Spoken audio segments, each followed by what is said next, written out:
Okay. Hello, everyone. Hi. Welcome to this CPL 6 cast again. Match of the week for EU, being brought to you by Camodaz once again, and Lana is hot. Today we'll be covering the Amigos versus Mech and Cheese, or Mech and Cheese versus Amigos, however you want to phrase it. Yeah, let's transition here. Lana, thank you. Thank you for joining me again. Not got sick of me yet and my incessant Yeah, talking. I'm glad to be here. No, it's It's been fun casting. yeah, absolutely. Yeah, you were just saying before we started, it's obviously we've got tier 2 matches today, so you'll be pretty familiar with some of the guys playing, I think, today. Yeah, this is my team, and I've definitely played. I've probably played against maybe next time the Mm, most. mm. Who's a Terran? It looks like that's our last matchup. Yeah, Um, yeah, but I've also played against Diggard and I think Maxa quite a bit. So yeah, I'm somewhat familiar with these people.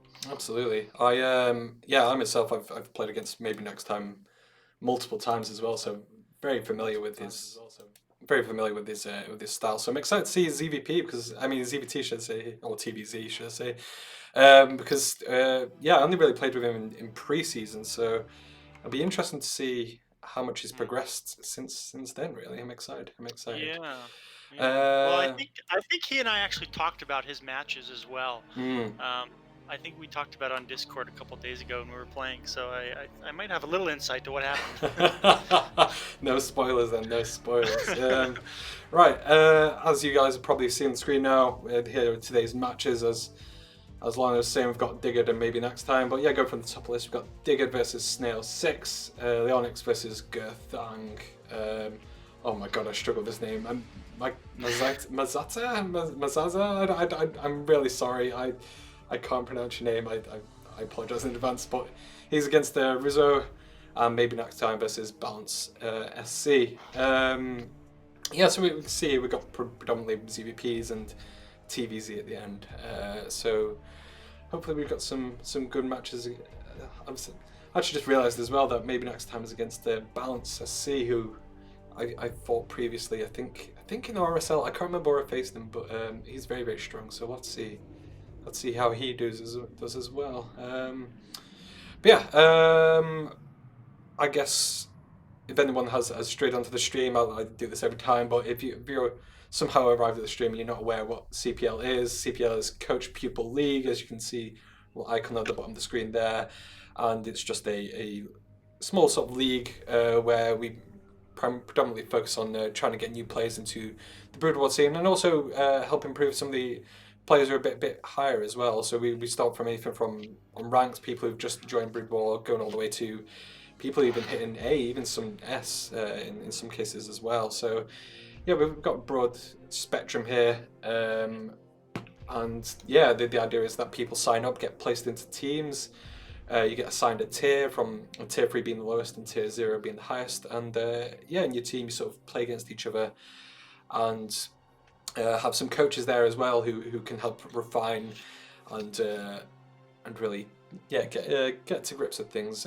Got some good coaches as well. Got things like Master Ray, quite popular. We've got I think G5 as well, and just all sorts really. So yeah. I guess. Oh yeah, I should mention as well. This is the semi-final, the quarter-final, I should say. This is the playoffs between. Yeah, as I already said. Yeah, so this is. Beyond this, this was last week. The quarterfinals have just been played, so next week we'll be moving on to the semi-finals, of course. But we should be seeing lots and lots of streams coming out this week of the quarterfinal matches. Yeah, we hopefully be a good time. Lana, anything you want to add before we get into the first games? No, let's get into it. All right, let's kick things off with the first match between Diggard and Snail 6.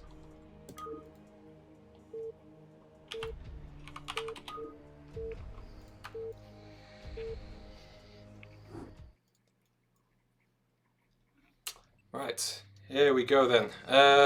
So, on the bottom left of Circuit Breakers, we've got Snail 6, and in the top left we have Diggard. Yeah, so well, you said you've played a bit against Digger then, yeah, and Protoss as well, PvZ. So, how would you rate him? How would you say he does in this matchup? Is he? You know, as I recall, Diggard is one of the better um, Zergs or just one of the better players in tier 2 for us. Mm. So I would expect. I know he's beaten me, so I would expect somewhat higher things from him. But I guess we'll see. You know, I am really excited in the fact that the 4 matches we have are all Protoss and 3 are Zerg. So I feel like you and I will definitely at least be in our element. Yeah, I won't be as useless as in when or PvP should I say, where it's just like I'm just watching. Well, even TVT as well. It's just things are happening on the We played a screen. I'm like, TVT that was rough. yeah, and I was like, oh my god, I like these moving vultures, these sieging tanks. I don't know what to say, folks. I'm sorry. I tried rewatching some of our stream where we casted the TVT. No. It's like we'd say something was gonna happen, Yeah. and then like the opposite would happen. Yeah, I feel so bad. It's like, and you know, I kind of pride myself, like especially in Zerg matchups, like I like to know the ins and outs of everything. So when it gets to TVT, I can got this painful little voice in the back of my head just saying, you don't know what you're talking about right now. Please, Okay, please. so getting to this game, this is already really okay. Yeah. It's a 2-gate. That's what it is. But it's in the main. I don't see 2 gates in the main that often. Yeah. So 2-gate. Yeah. Obviously, primarily you see Protoss build the 2 gates at the front. Well, 1 gate at the front or stuff like that. And well, yeah, you can build them all over the place. But typically, if you build them obviously further forward, you can rally zealots out faster. And yeah, it's going to be a lot of pressure coming out of Snail 6 immediately. If this doesn't play out, it's going to be very hard taking that natural as a result of these gates being in the high ground. Whereas we see that Digger has gone for a quick expansion and is only now just getting his pool and gas up. Hasn't got a third base yet up, and he's actually, I didn't even realise he's still on the. Not even got his first overlord out yet, so this looks like it's going to be a lot of lings really quickly. I believe what do you mean, not the first overlord? I see 2 overlords now. Yeah, first overlord. Oh, sorry, first overlord. Obviously, you get with this when you start the game, but the second one is just parts here. So he's only just now building first lings, and he's pulled off gas as well. So this means that there's going to be a lot of lings straight away. I believe this is the 1099, where you get a 10 hatch, a 9 pull, and a 9 gas. So the idea here is it can be pretty all in. You just keep on building lings and try and deal as much damage, sniping the probe there, and it's going to be moving across the map very quickly. Well, lings are not going to be good against this, I would imagine. No. Holding the ramp is just going to be super easy for the Protoss. Absolutely, and obviously you can see with these Overlord here that there are some Zealots on the ramp, and yeah, like I say, trying to get lings up here. Well, let's see if these Zealots get in position. They're actually going to try and move out, maybe try and engage, but I'm not so sure about this. Maybe lings might be able to slip by, but yeah, I'm not sure about this. This might be an awkward early base trade. I'm not sure what's happening. Yeah. Wow. Ships in the night. That's it. Obviously, there's going to be more lings probably on the way for Digger here. Actually getting up a couple of creep colonies, but this feels a bit late. And these lings just sat down here, not actually doing anything. It feels like I'm missing an opportunity here just to kind of really run in and do something now. Definitely, yeah. These zealots could have been in there wreaking havoc a minute ago. And even behind this, the zealots actually targeting these creep colonies when they could just be pushing for the main here and sniping drones galore. It feels like some questionable activity. These lings now going into the Protoss' main base, and he's going to try and snipe some probes as well, but the probe micro is good, getting a good surround here. Starting to lose probes now, and so much damage being done. Unfortunately, the micro just falling apart completely. And again, this is quite awkward because we see on the other side of the map these zealots are still alive, uncontested. Trying to get up a sunk in the main now, trying to desperately stabilize, but this might be a 4 probe, 4 drone sort of game from this point on. Well, given the fact that neither of them can really have almost any economy, but Snail has got a lot of zealots. You know, four in the main base and 3 more on the way. It feels like this is Protoss favored. Absolutely, and now the pull going down as well for Digger, which means that these no more lings for a long time. and only relying on this one sunken coin to survive is not great against this many zealots.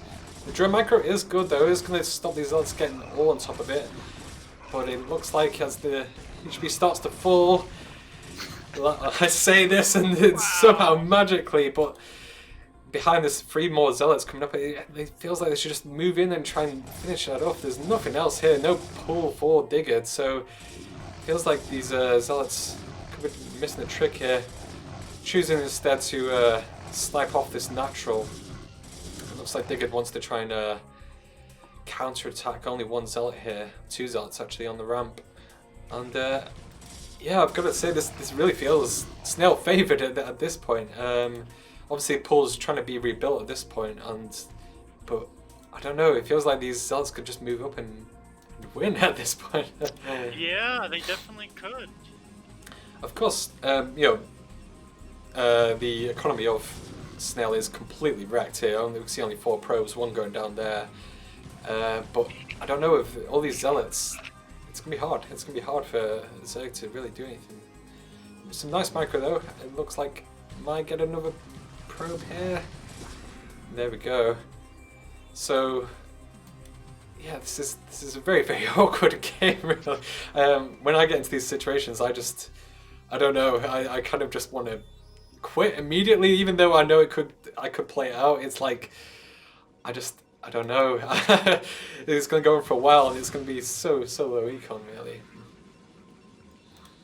Yeah, information is really key here. I think if Snail had known how far ahead they were just in army size, they could have gone across the map, killed that second sunken, and it just would have been over. Absolutely, absolutely.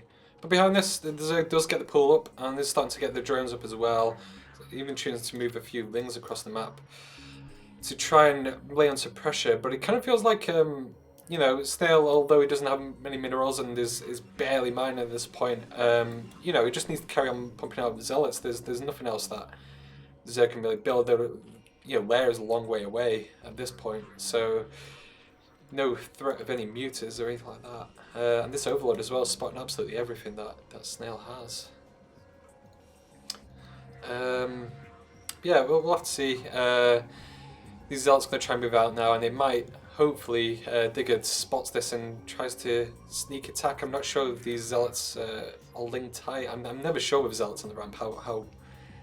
I think it's good. I think 2 blocks it on this ramp pretty nicely, so I think they'd be okay. See, I say this, but they're like, every time I try it, there's always the tiniest little gap. But no, it looks like it is tight on this, but only 1 zealot attacking though, so if these other lings move up... There we go. Uh-oh. Moving around, and oh no! Lings in the base again, but there are plenty of probes, so the micro's good again. They should be able to stop this, but struggling here, struggling as more probes go down. These zealots just chilling at the neutral here. Again, there's a 3rd sunken colony coming up, so it feels like these zealots will have a much harder time breaking this. Yeah, I don't think they can break that with the drones in the way, with the pool in the way, with 6 lings there now, or 7 lings. Yeah, that's not breakable. It feels like Digger has now taken the lead back. Yeah, it's been a bit of a weird one, unfortunately, and you know, people always say as well, as soon as lings in your main as a Protoss, it's a nightmare to deal with, because these zealots are never going to catch up to fast lings. Just gonna set up latency here, just in case. There we go. Yeah, these zealots gonna never catch these lings. I say that, and of course some lings go down. But yeah, behind this, zealots are so slow with no speed, and it's gonna be very, very hard for them to catch up to this. So lings can sort of run riot if they continue to funnel up here. So this seems like another situation where if you can't break the main of Digger, then you could also just put the zealots on the ramp. Stop them from sending any more reinforcements. Take your expansion. Exactly. And go from there. Yeah, and this is it. And a Zerg on 1 base is going to do much harder. It's going to be much worse off, shall we say, than a Protoss on 1 base.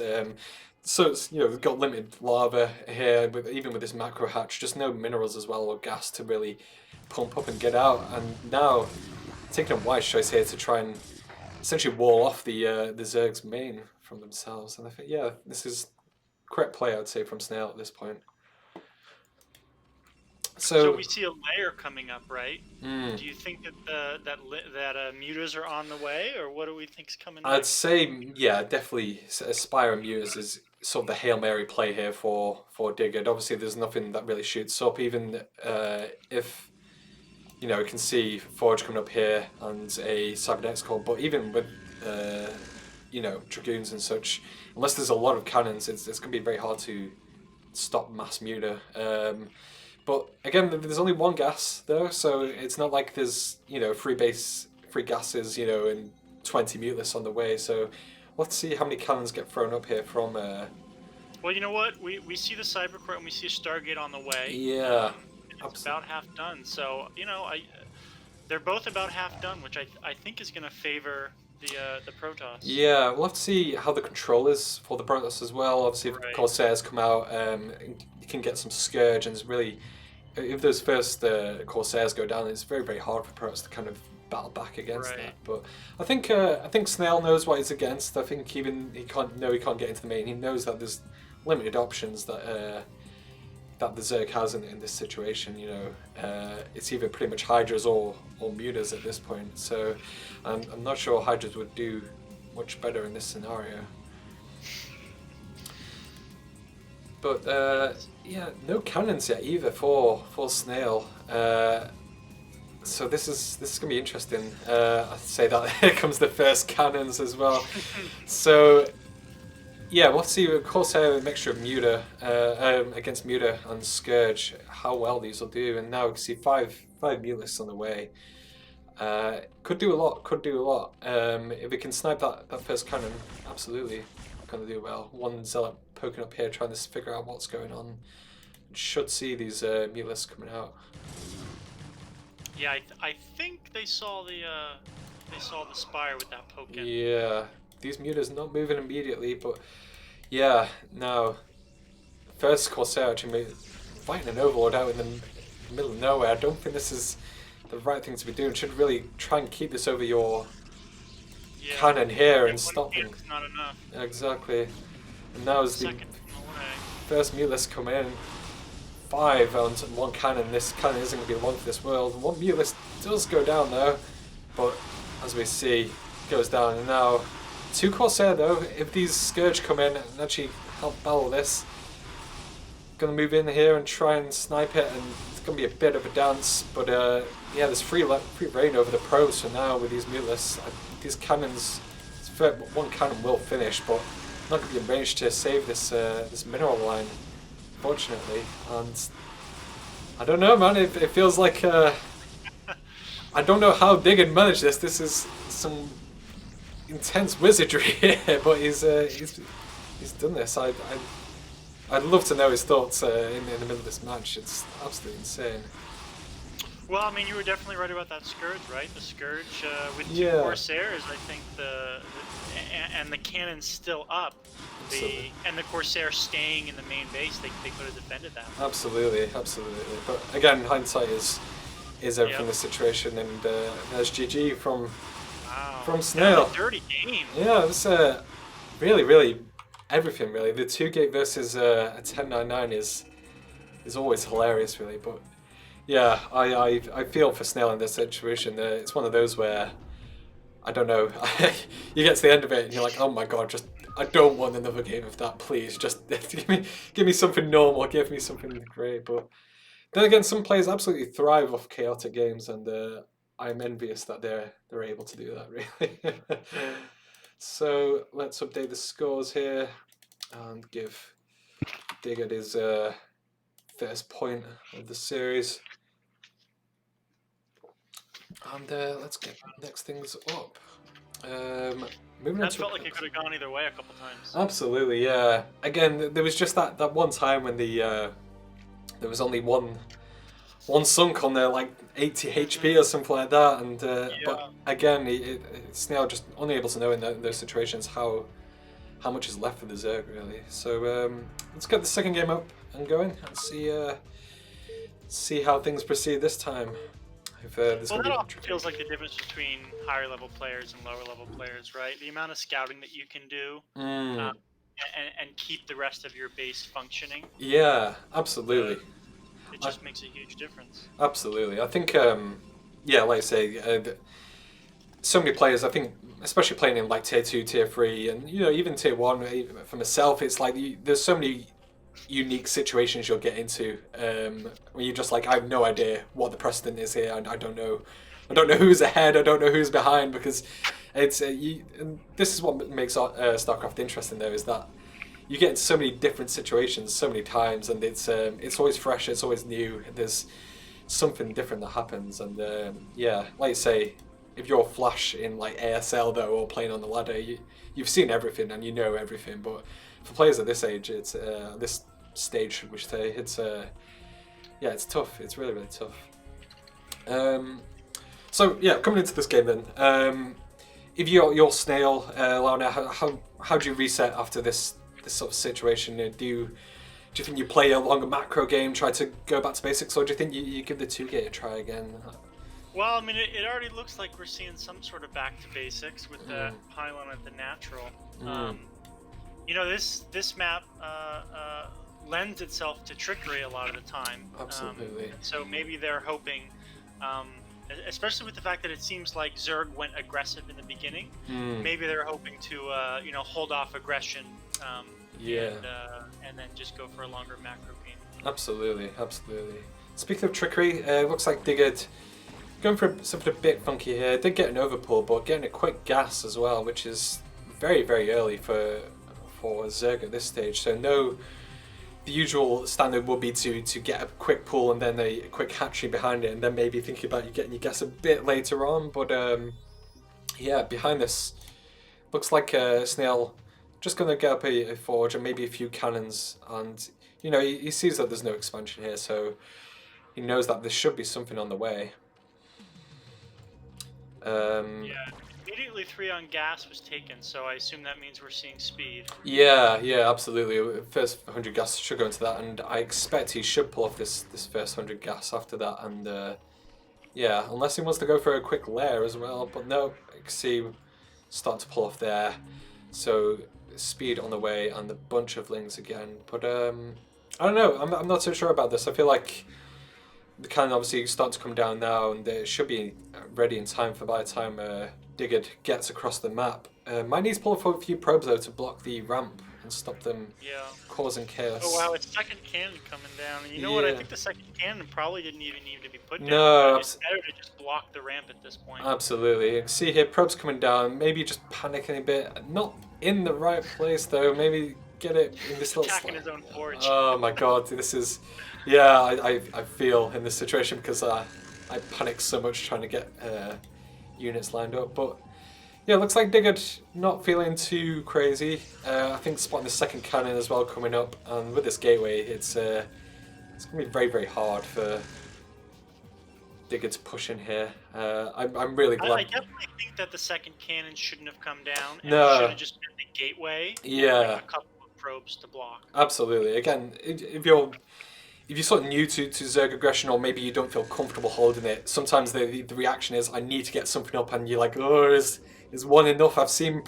cannons are paper, paper thin. They just fall apart if a Zergling breathes on them sometimes. So yeah, maybe just getting the second cannon, but yeah, a bit excessive in this situation. But yeah, these things gonna try and get in, but yeah, not gonna get anything done. So looks like Digger behind this, he didn't continue to build lings, so it wasn't so much of an all-in. Got up his natural here and started to drone up as well, getting up a fairly good drone count, and getting towards that lair as well. So with this Hydralis then, it looks like it maybe Lurkers, I want to say. This is the only reason I'd expect to go to the lair and get a Hydralis then at the same time, and I don't know, Lurkers are a funny one. I don't go to the Lurker rushes typically versus Protoss. Are lurkers something you see in your matches, Lana? Really? I mean, at this stage. I don't usually see lurkers early. I do usually see like the Hydra pressure to Mm. lurker contains, which are very strong against me. I feel like that's strong against Yeah, newer Protoss. It's absolutely, just so hard to break out. absolutely. And this is a great place to contain, right? You have this super wide area right outside the Yeah. natural. You just get to put, you get 5 lurkers out there, all in different positions, and like Mm. if they forget their robo, if they don't get range on the dragoons, like it Mm. just becomes so hard to break. And unless you definitely go Stargate, you're not going to get that scouting information for a Absolutely. while. And it looks like actually this might be a bit of a something funky here. We've got drops on the way actually for the Zerg as well. So this might be a lurker drop into the main, You know which what? is. I think I've had a lurker drop done to me by diggers before. Oh really? Ah, very Yeah, there. I There think we go. so. So helping out Digged here with the strats, absolutely. This can be really really strong because I think especially with the early lings out and with the speed as well. Like I say, the process is contained. They can't slip a probe out in this situation because these lings will spot it and kill it. So I think the most common response is like a Hydra push off the back of this.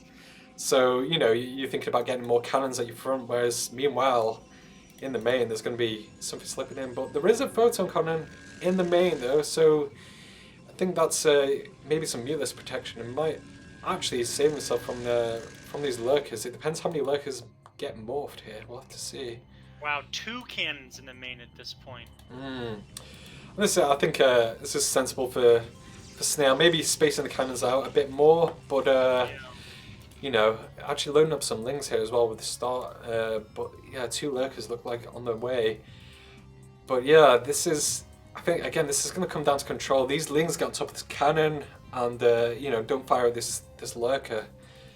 This could get out of control really, really quickly. First lurker being loaded up here.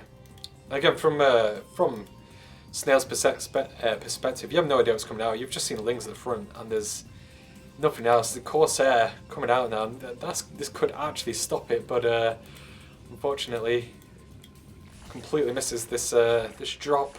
And here we go. Let's see where these workers want to go. Opting straight for here, and lings aren't able to get in a good position. I feel like these cannons should maybe try and focus this before it gets. But yeah, there we go. Unfortunately, this is really really awkward at this point. Lings managed to get a few hits on top of the cannons, and suddenly there's nothing left. But this isn't the worst. Maybe if you could get a cannon a bit further back, it just feels like you need something. But there's no robo at the moment, and how do you spot lurkers at this point? Really? Yeah, that feels devastating at this point. Absolutely. You can see a robot now trying desperately to be put down, but this really really late. Even trying to get Templar Archives as well, trying to get storms down, but yeah, no, this is difficult. Obviously, the Corsairs out will stop further drops into the main. You see these last overalls going to be taken out here, so there's no more aggression going to be dropping in the main. So maybe things could stabilize. It's going to be obviously going to lose these pylons in the meantime, but yeah, it's difficult. There's the 2 base economy of Zerg is still going strong. There's Hydra upgrades coming as well, and I don't know. I assume we'll see a bust coming at some point. But Absolutely. I guess we'll see. It's a tough position to be in. Absolutely. I mean, you can see the worker count still is favoring the Protoss, but it doesn't matter because they're limited on 1 base. Absolutely. They've lost, and they've just lost so much. All the pylons are going down. They have no room in this natural to really do much. Absolutely, yeah. And as got a bit of a force out here at the front, and these Corsairs spotting that there is another Hydra force coming out. So now spotting these Hydras should be at least 3 or 4 more cannons coming up at the front here, just to hold this. If you manage to pull this back, if you kill this lurker here, and hold this Hydra aggression, you can come back into this. A 2-base Protoss can work wonders here, but again, just too many cannons at this point, and too few cannons, should I say. So well, the Observer is finally coming out, so they can finally take out that lurker. let's see here as this lurker gets taken out. Do these Hydras want to move in? Looks like not. So maybe just waiting for a few more Hydras to come across the map and just go for it at this point. With the Lings as well, they probably will filter through the wall and maybe get on top of these cannons. And yeah, these Zealots just... That said, these cannons kind of in the back, and the observatory there, it's going to get kind of hard to get back there. Absolutely, absolutely. So I expect the front might go down here for the Protoss. And yeah, again, just a few more cannons can hold this, absolutely. This isn't a lost game yet. And transferring I always love getting a cannon kind of like above that natural gateway. Yeah, shoot down. High ground. It's always so. I feel like it's tricky for the Zerg. I can see here now though that the first two cannons just go down, and probes do block the Lings from advancing further and killing these cannons. But there's just so much Zerg, so many Hydras on top of this, and even Lurkers coming behind this, and it feels like too little, too late. Unfortunately, these cannons come down, and Snail. Really tough series there. Really tough series for him. I think again, like game one, he was so close to winning, and game two, just like Corsair, if he had scouted around the top and spotted those drop overlords before they had the chance to get in, it's there's nothing that Digger can really do with it. But smart play from Digger at that point. I think. I feel like plays like that at this level are just especially it's just so tricky. I know that they work on me. I know. Well, this is it. At this sort of stage in StarCraft, you're just trying to get the basics down. You're just trying to learn how to macro, how to follow a build order quite closely. And when someone throws something a bit of a curveball at you, it's lurker drops aren't common in this matchup. I'd say it's something maybe later game, and then getting towards like 20 minutes or something like that. You're like, oh, maybe I could drop something there, but so early on, it's hard to know what to look for in this situation. So yeah, but my heart does go out to Snail 6 in this scenario, because I feel like he could have had the chance, but just falling short, unfortunately. Well, they were floating a lot of minerals, and there could have been 3 or 4 more cannons put down. Absolutely, in the natural quite a bit earlier, and maybe that would have been held.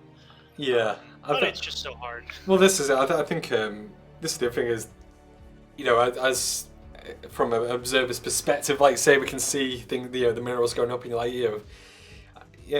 I might expect viewers even well, like, why doesn't he just do this, do that? But in the pressure of the situation, you're in the quarterfinals, you're going out for your team, you're trying to progress, and then suddenly there's something funky coming your way, and your mind goes blank in those situations, and you start to panic. And see it even in tier 0 games, as soon as there's some sort of aggression, people's attention just goes solely to what's happening in front of you, rather than thinking of, I should be macroing up, I should be putting down static defense. But it's so tough. Anyway, moving on to the next games. We've got Leonix here versus Gerthang, so another ZVP kicking things off, and we'll have to see if there's more aggression. So let's move on over. Have you had a chance to play your games this week? I haven't actually. No, I haven't been taking part actually in the. Oh. Yeah, I kind of sacrificed myself for my team. I'm not the strongest player in my tiers, shall we say. So I kind of felt it prudent to maybe pass the torch to the competent players of my team. But anyway, let's kick things off again. We're back on Circuits Breakers here. We've got Leonix in the top left, going against the wonderful Gerthang. I'm not familiar with either of these players. I think I've seen Gerthang around a bit. I've never played against him, but Leonix not on my radar though, I want to say. Yeah, I'm not sure I've really seen Leonix as much. hanging out in general, or Mm. looking for games on our team. But I'm sure he's around. I maybe just haven't noticed that much. Yeah, well, this, I think one of the good things about CPL in general is that with teams, you do get a bit of a broad time zones. You know, people on different sleep schedules, working different jobs and stuff like that. So I know in my team certainly, you've got like the day players playing at like just after they've finished work in the evening at 5 o'clock or something like that, and then you get some players who are up at like 1 a.m. Like who's looking for a game and like, dude, I'm going to bed. What are you doing playing StarCraft at this time, madman? But being part of the team, there's always someone around usually to help you out and play a few games. Yeah, Mech and Cheese is one of the European teams, right? Mm. So I'm like, I'm on that team, and I'm living in Los Angeles. So a lot of the time, it's they're all Yeah. getting off work, and that's actually why I'm on that team, is because I work during the day, Ah. and I can get off. I can take a few hours off of work just like for this cast. Absolutely. Yeah. Just works out. It's quite good. And same with my team as well. We've got a few European, few North American players as well. People who work like night shifts and stuff like that. And yeah, it works out quite well. Anyway, to the game at hand, we've got Gateway opening here for Gathang and Leon. It's going for your standard hatch first into pool. So I think we've talked about it before, but Gateway builds, yay or nay? Are you a Gateway build, a Gateway first man? I don't really do them that often. I'm mostly a forage kind of guy. But I watched somebody else's cast. You know what? No, I think it might have been our cast. It might have been one of our games that we casted. Yeah. And I think it was like Return or it was Yenta or something. Yeah, something like yeah, I've covered some. And yeah. it was just like it was so fun to watch them hold the front with the Gateway first build. And so it's actually kind of inspired me to try to give that a shot. Yeah, I can learn something about it. I have to say, as a Zerg player, I hate playing against Gateway builds because there's just so much aggression that comes your way. But as a spectator, I love it, and even for pros players, I do recommend. Well, it's not my place to recommend, but I always recommend Gateway first builds because I speak to a lot of pros and they complain like, I don't feel like I can do much with a forge. I just sit back and I wait for a Stargate to come out, and that's the first time I can really do something in the game. And whereas Gateway first, it gives you a bunch of zealots, and you can hold Zergling aggression, and you can put on pressure yourself. I expect with this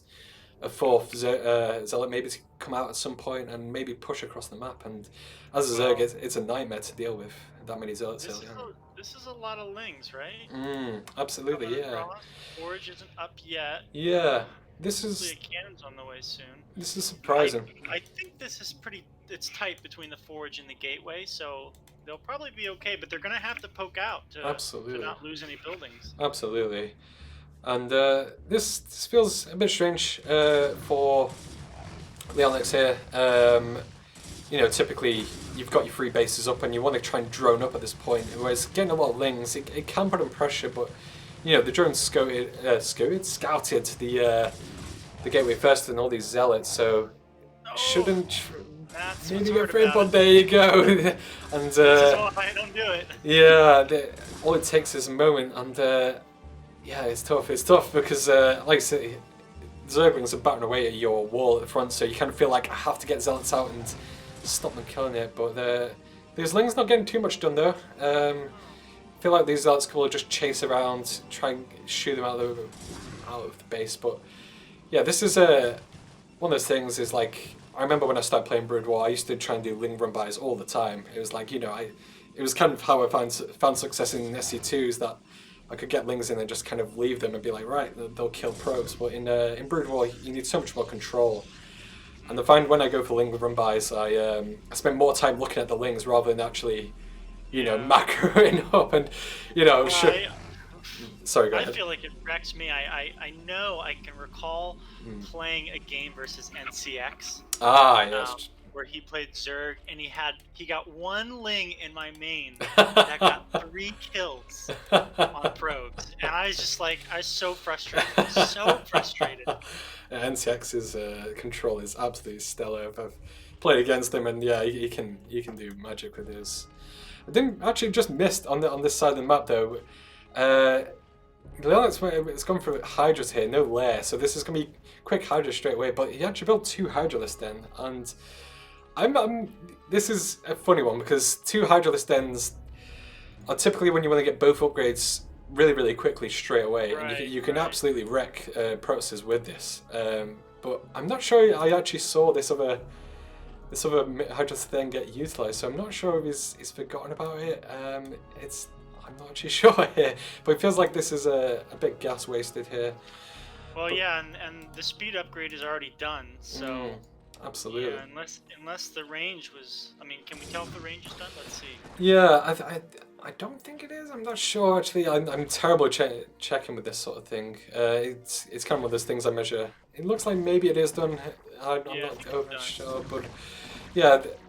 Unfortunately, these zealots have come across the map, and this is the sort of beauty of going for gateway builds is that you can send zealots across the map and spot if there's anything tricky coming. And spotting these hydras, he knows that you know, if these zealots get wiped out, there's going to be a lot of hydras moving across the map quite quickly. So these zealots will get pushed out, and looks like they will go for this counter attack. But behind this, That seemed like pretty nice micro by Atlantic. absolutely. A lot of Hydras keeping them alive. But yeah, Gothang here, getting up a ton of cannons, and this is absolutely the way to play this. If you see a Hydrobus come in, throw up as many cannons as you can. Excuse me. God. Yeah, throwing up 6 cannons will hold any sort of aggression straight away here. Because these Hydras you can see with range will pick off this front. Unfortunately, we'll probably lose this forge as well. But with 6 cannons, it becomes so hard to break. Actually, going up to 8 cannons as well. No, 9. a Templar going down. That's unfortunate. Very unfortunate. Yeah, it feels like overkill with this cannons, but this will absolutely hold any aggression. But Leonix continue to build Hydralisk here, so he's going to try and get the snipe on the forge here. Losing a lot though, and yeah.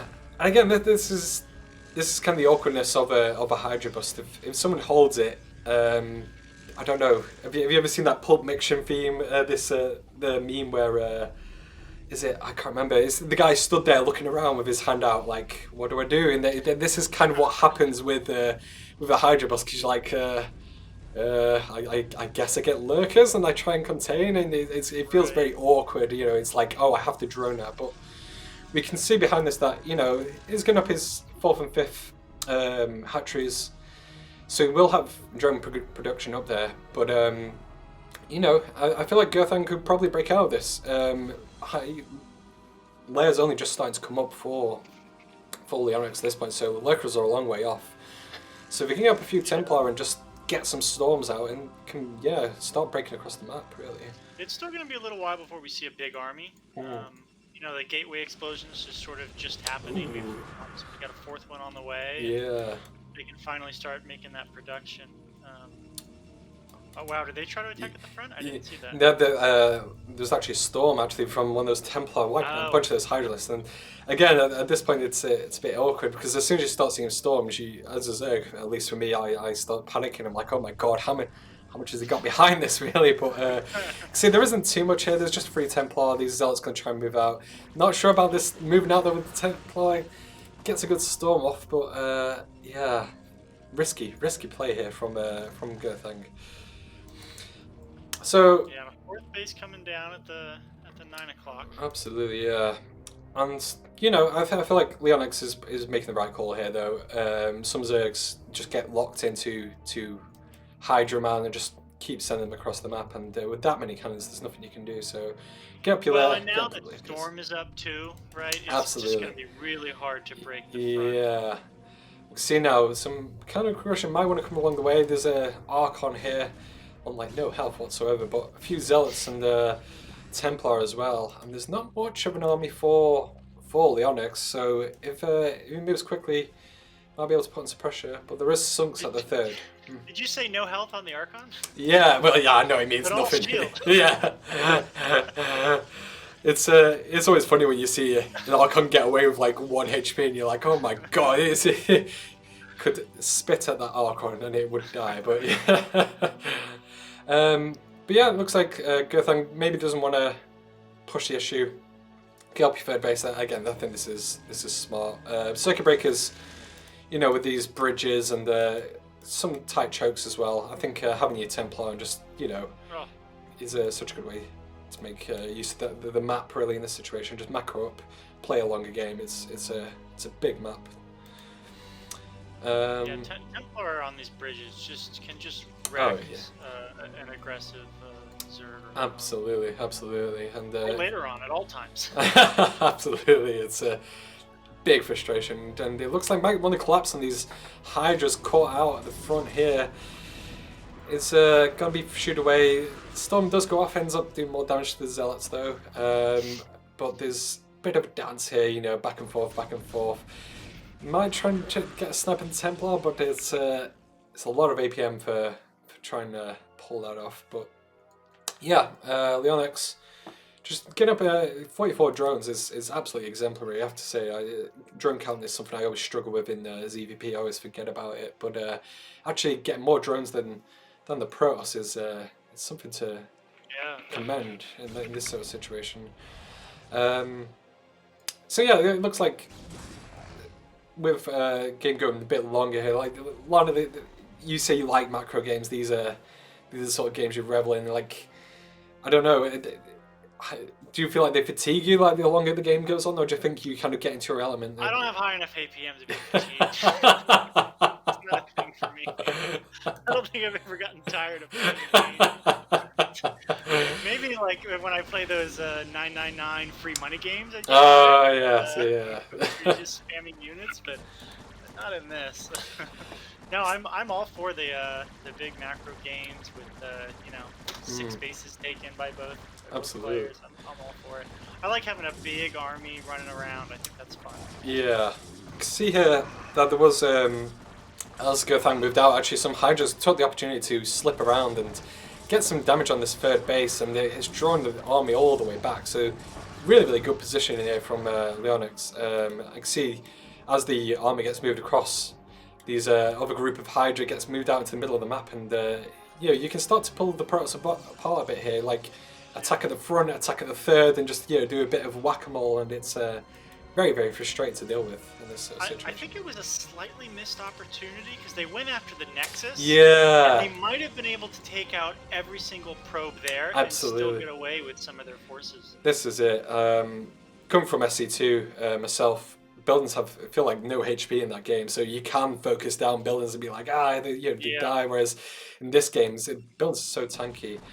See, Gothang not going to fall from the same trick twice though. Is trying to get up some cannons to stop this attack path, and Hydra shooting up onto high ground. Just missed so many shots. So attacking the gateway as well, just not great. That gateway just took a ton of damage. Yeah, and moving in with these Hydras is not great. These other Hydras at the front getting caught out as well, and it kind of feels like the tactical advantage that Leonix had kind of fell apart a bit. Wasn't expecting Gothang to respond in turn. But game persists. We get more bases coming up here for Leonix as well. But Protoss absolutely has control in this situation. He's only got +1 attack though, but these Hydras, there's not many lurkers about, only a few coming up now, and there's no hive, no cracklings on the way or anything like that. So dealing with the Protoss army at this point is really hard. And it looks like Leonix might be punished for leaving his 4th undefended here. It's huge storms. They've got all 3 upgrades going. Absolutely. And these lurkers desperately trying to get on, but the storms galore. Do get put down. There's actually not any observers, so actually no, there's 1 observer. Excuse me. There's two. Yeah. And these are absolutely going to get wrecked. And suddenly, Leonix in an awkward position here. More lurkers trying to come in. back this up. Hydrolisk's trying to reinforce, but yeah, kind of feels like actually no lurkers, no zealots about to kind of get on top of these lurkers, and Protosonic does get a bit thinned out in this regard, but the damage has been done. Yeah, the 4th base is down, and behind this, you know, I don't think Gerthang is too bothered that he's losing these units here. Hydra's actually not even going to be able to break this, and suddenly Gerthang in a commanding position. Yeah, big bank for Gerthang too. They probably need to put down a few more gates. Absolutely, absolutely. Behind this, yeah, like I say, got map control now, and no 4th base reserve, and suddenly only 300 minerals and not a lot of gas. Trying to get up to Hive, but there's just not enough here. Again, it's difficult. Whereas Protoss, yeah, like I say, got all these gateways here, and I imagine now that his focus is no longer on the fight, he will start to macro up and maybe get up a 4th base for himself in this situation. We do see sort of a 4th. It's almost like a sneak base down at the bottom left. Yeah. Yeah, bottom left there. And yeah, Gerthang maybe conscious that there might be a sneak expansion. I'm not sure about moving your whole army across in that sort of sense. You can maybe send an observer or just one zealot or something like that, just to scout for this sort of situation. But yeah, this is... Well, usually the common thing is to have a DT sort of roaming the map if you can spare the... Usually what I do if I have, you know, it's just a DT on patrol. Oh, that's very, very annoying to deal with as a Zerg player. Is like, you know, your base gets sniped or your drone gets sniped, you're like, where is the DT? And then it's like disappeared into the void, and then suddenly it's back, and you're like, oh god. So these Hydras are on the map in a bit of a clump though, and these Zealots got engage, and we don't see any Templar though, so no Storms available to really push us down. Bunch of Lurkers though. Can really snipe these Zealots as they try to engage. Templar really need to move forward here and try and get some Storms off and gets a few Hydras with those, but predominantly a lot of force left over. Hydras do try to come up though, and will start to get thunned out. I'm not sure about moving these Lurkers up there. This feels like a misstep, and Lurkers aren't that tanky, unfortunately. And yeah, although Gerthang isn't choosing to commit here, he's absolutely in the driving seat. Getting up a 4th base as well. It's quite a lot. But we do see Zerg getting a 5th base as well, and you know, if you can get up a few Lurkers at this bottom position here, at the bridges and stuff like that, it becomes difficult for Protoss to deal with in this situation. But yeah, I think this is actually like the first really longer CVP that I've casted for a while actually. I think Yenta had one that we saw, but even that was kind of commanding. Yeah, I think that was closer to like 14 minutes. This is definitely getting late game.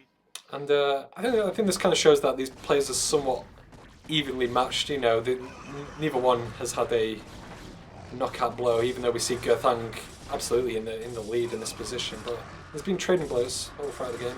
When do you start looking at getting Defiler in ZVP? Oh yeah, usually as soon as my Hive finishes, and we see Hive has finished for a while for Leonix, and this is something I always forget is as soon as I get the Hive, I'm like, right, I've got the Hive, but I just forget the upgrades. You know, you need Adrenal, you need Defilers, you need everything pretty much. I routinely don't see like tier 2 players getting and using Defiler. Yeah, Defilers are so good.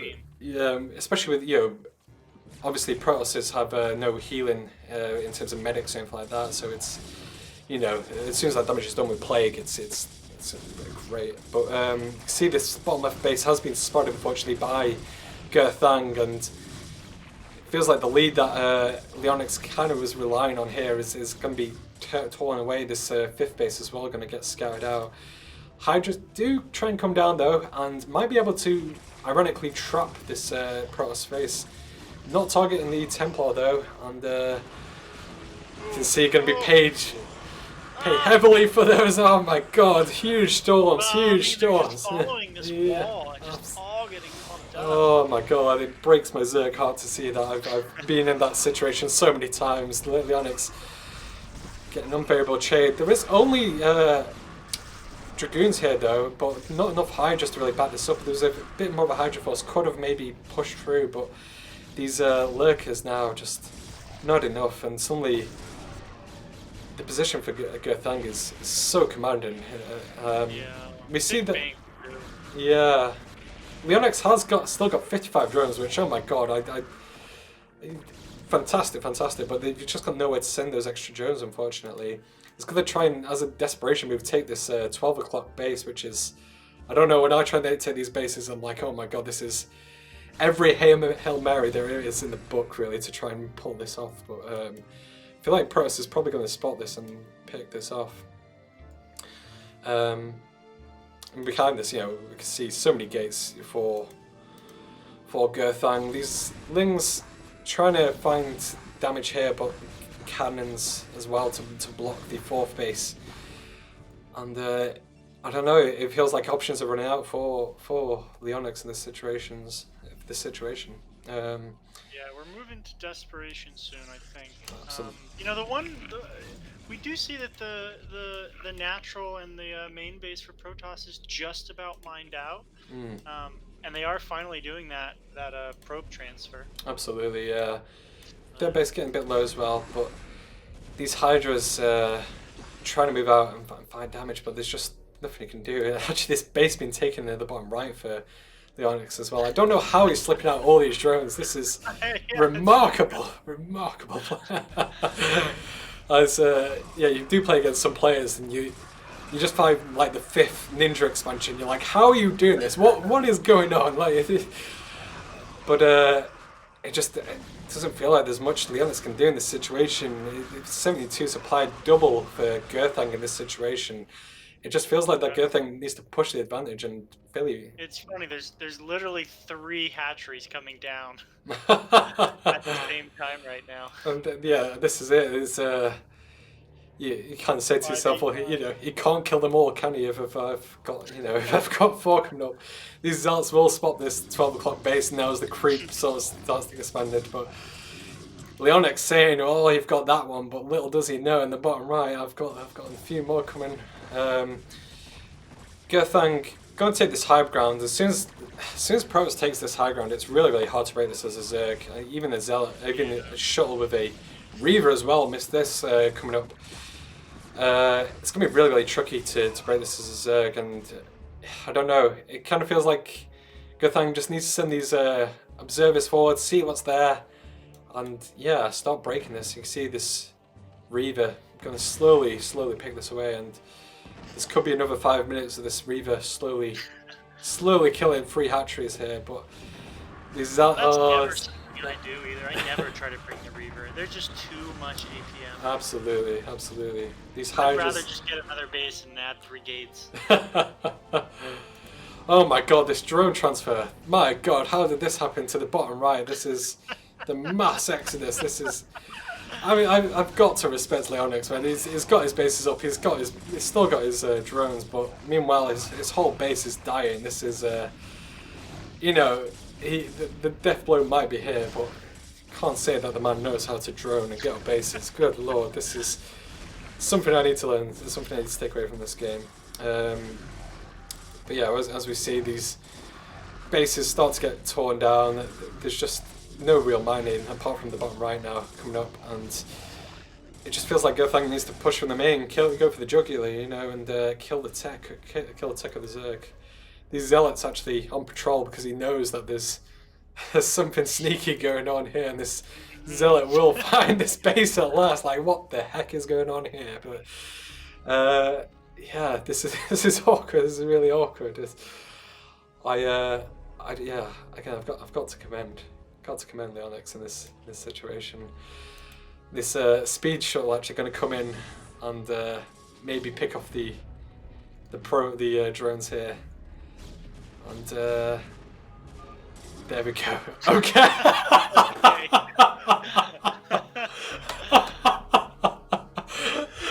Oh my god, that's a fantastic way to end the game. I've got to say, no GG, just okay. That's you got me. God, Leonix did playing a fantastic game there, even though losing a bit to the advantage in the beginning there, just absolutely being a menace there, just taking a Did we million see you bases. or did you just say okay? It just said okay. That was literally it, dude. That was it. It was the Funny. oh god. Uh, I do have those sort of games though, where if Ling flooded and he's held it for like the fifth time, I'm like, okay, you've got me. You know can my leave. trick. Yeah, I am at peace in this situation. And there's an entertainment game though. That the other game, Pressure. There, the Lings nearly broke through.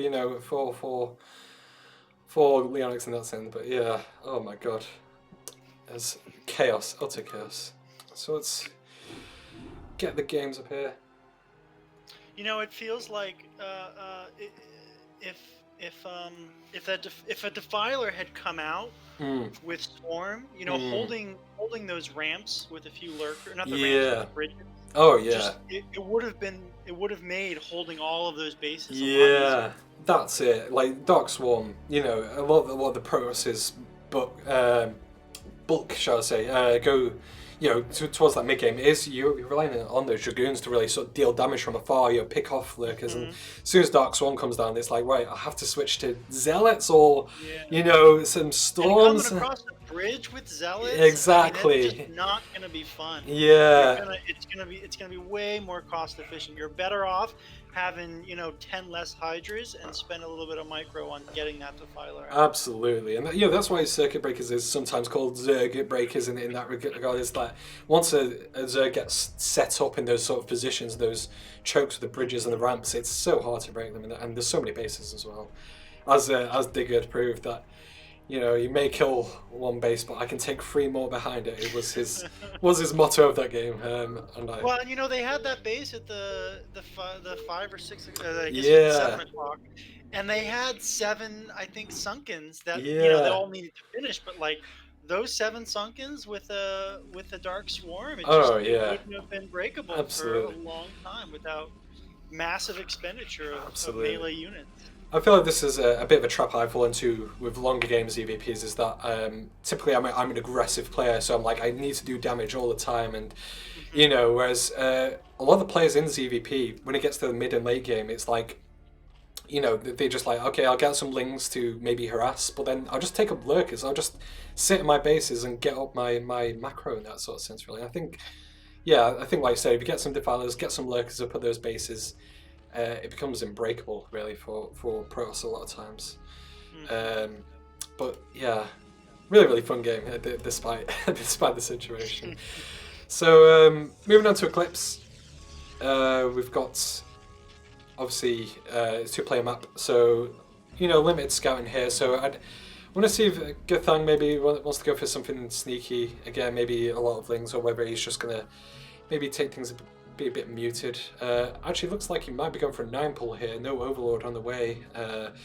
So we'll have to see if this is just going to be getting out 6 Lings to put on a bit of pressure, or whether he wants to really commit to it and sort of get heavy on. Whereas another gateway span for yeah, there we go. I think Gathang, sorry. That gateway expand worked out last game. Obviously a few Lings got snuck by, but if he kept those zealots in the wall, and it was absolutely commendable position there for Gathang. So if it's not broke, don't fix it, as they say. Looks like with this extract coming up for Leonix, looks like there's going to be a bit of aggression here then. Going to get his speed up, I imagine, pretty quickly. And I mean, this is what we saw the very first game, right? This is sort of the exact same build from both of them, right? I think. Yeah, I want to see if this is actually. I don't know if this is a bit of a meta, really. We've got another ZVP coming up after this as well. I want to see if there's another repeat, because I myself don't play 9-pull builds. This is not something I do, so maybe it's something I don't know with this situation. But yeah, again, we can see with Gathang's base here, this is why I don't really favour 9-pull builds, especially with speed, because speed is such a big commitment. On top of it is that you need to deal damage. Obviously, pulling these probes off the line is it costs mineral Right. mining time, but the base is there. You've got a wall. There's not much these things can do, and it looks like Leonix knows this and is probably just gonna maybe tap away at the wall, try and see if there's a bit of an entryway. Does get a few hits off on this Zealot and might pick it off, unfortunately, but only 3 Lings left, and with good control, 3 Lings can take out a Zealot, but this cannon's about to finish, and desperation as these probes come down. Oh no, these Lings actually coming in again, but not moving, unfortunately. 2 Lings come in, not the end of the world. Actually, I say this and the probe might go down here, but it could have been worse. It could have been worse, but yeah. Again, as a Zerg player, you really hope to do a lot of damage with this, and the probe micro. Really trying to play it safe when they can. Absolutely. With only 2 Lings, you don't really need the cannon. Absolutely. I was actually watching a VOD, a video from Jinjin, who does a lot of like Korean translation for the Brood War scene, and they had Brittany, who's a Protoss player, a really good Protoss player back in the day, and he was talking about Jaedong's Lings, and he said, but I know with like 1 Zealot I can take out 2 Lings that are in my base, but he's like, as soon as it was Jaedong, I don't care if it's only 2 Lings, I'm getting a cannon in my main base as soon as they slip by, because Jaedong's control was absolutely exceptional in that base. But yeah, I think in tier 2... Well, sorry, go on. If you know you're not going to be able to... If you know you might lose some probes, and your macro and everything else is going to slip a little bit, then you're probably just better off getting 1 cannon. Absolutely. I think, I feel like it's something that as you try to improve and that sort of stuff, try to work it out of your builds. Don't rely too heavily on that sort of stuff. Try and work on your probe micro in that sort of sense, but it is hard. This is a little scary though, with 3 Zealots moving across. We don't really have any defense besides this colony on the Absolutely, yeah. This feels like more of a desperation colony in that sort of sense. Really coming up too late, and Lings will block the ramp, but these Zealots kind of free reign, can maybe just get on top of this sunken colony. Ling's not actually in whole position and really needs to try and block this, and suddenly we've got the Uno reverse card here of like, well, you can get Lings into my base, I can get Zealots into yours, and this is awkward now. The Lings won't be able to deal with this many Zealots, and you're going to need to pull drones to try and deal with this. More Lings coming on the way, but this is such an investment for Leonix at this stage of the game. Losing drones as well. And yeah, just not too much of a synchronized approach. This Zealot will eventually go down slowly, ever so slowly. Oh my god. That's the worst feeling as a Zerg, is that you see... Well, they didn't lose that many drones, did they? No, well, see, the thing is with Zerg is that, he obviously was building Lings throughout that, and each Ling is another drone lost in that sort of situation, so losing drones on top of that, you just feel the pain. But, it is close, 18 to 17 in terms of worker count, so yeah, like I say, it could have been so much worse. I know as soon as Zealots get into my main base, my entire mineral line is gone. It doesn't matter how good my micro is. Yeah, both players, you're trading blows in this sort of situation, so I feel like maybe you want to relax a bit, like, okay, I know you can attack me, I know I can attack you, so let's calm down a bit. I say this, and sorry, go on. Yeah. It looks like we're seeing a Citadel build, and a quick Templar of Archives coming up for the Protoss. Yeah, and this is one good thing that the Zealots were also able to do. They were also to scout everything that was going on, and they saw no lair from Leonix. So, and he saw the Hydrodon as well. So he knows that Hydra bus could be on the way, but with those there was no Hydras out. He's got the 3 cannons here, can throw up a few more if he needs. And yeah, as soon as this Templar Archive's finished, if you can get a few Templar and get a Storm up quickly, you're going to be sitting pretty. Well, Zerg has taken a 4th base. Does this seem too greedy to you? I feel like this is probably the sensible reaction. It is continue to build Hydra, and that feels like a mistake. There's so much of the Protoss here with these cannons, and trying to engage here, you can do a bit of micro and stuff like that, but there's just not enough Hydra to really bust. And if you're going to commit to a fourth base, drone up behind it, obviously having these Hydras is good, but just use this to poke in. Don't keep committing to this. But we'll see. I'm no Zerg aficionado or whatever you want to say in this situation. Well, you know what? It's definitely creating a reaction, right? If you have cannons going down, there's only one gate right now. Well, I guess there's 2 gates with a third. 2 gates, yeah. But they're going to be a ways from having an army. Yeah, this is on the timer. Base will be up. This is on the timer as the more of it goes on. This gate will probably be forced down, but as soon as this dies, Storm should be finishing soon. Within the next 30 seconds or something like that. So as soon as that's finished, that's one Storm's going to go down and really repel this force. And we can see now that drones are starting to come up for Leonix. So reading the situation, knows that he can't really continue with this. Did get some good damage on the Zealots though. But yeah, this Templar here is raring to go. He's just waiting for pressing the T key here for Gerthang. We'll see this game go longer, and some drones awkwardly coming to the front. I've done this before where I've accidentally sent drones to the front, and I know that the player's dead, and I'll just build a hatchery outside their natural, just to be like, I'm ahead, come on, please. Great storm. Very, very good, and there we go, yeah, as you say. And suddenly... The already done. And, they're going to chase this all the way back. Yeah, with this speed and this Storm here, there's nothing this Hydra can really do at this point. So yeah, it looks like another longer game. Unless Gerthang wants to go for a counter attack here, we'll have to see if he's feeling brave enough. Might wait for a few more Templar, I think, before wanting to commit with this. I think. Well, what is the golden number? Would you say in terms of Templar for moving out? Is there a certain number that you want to go out with?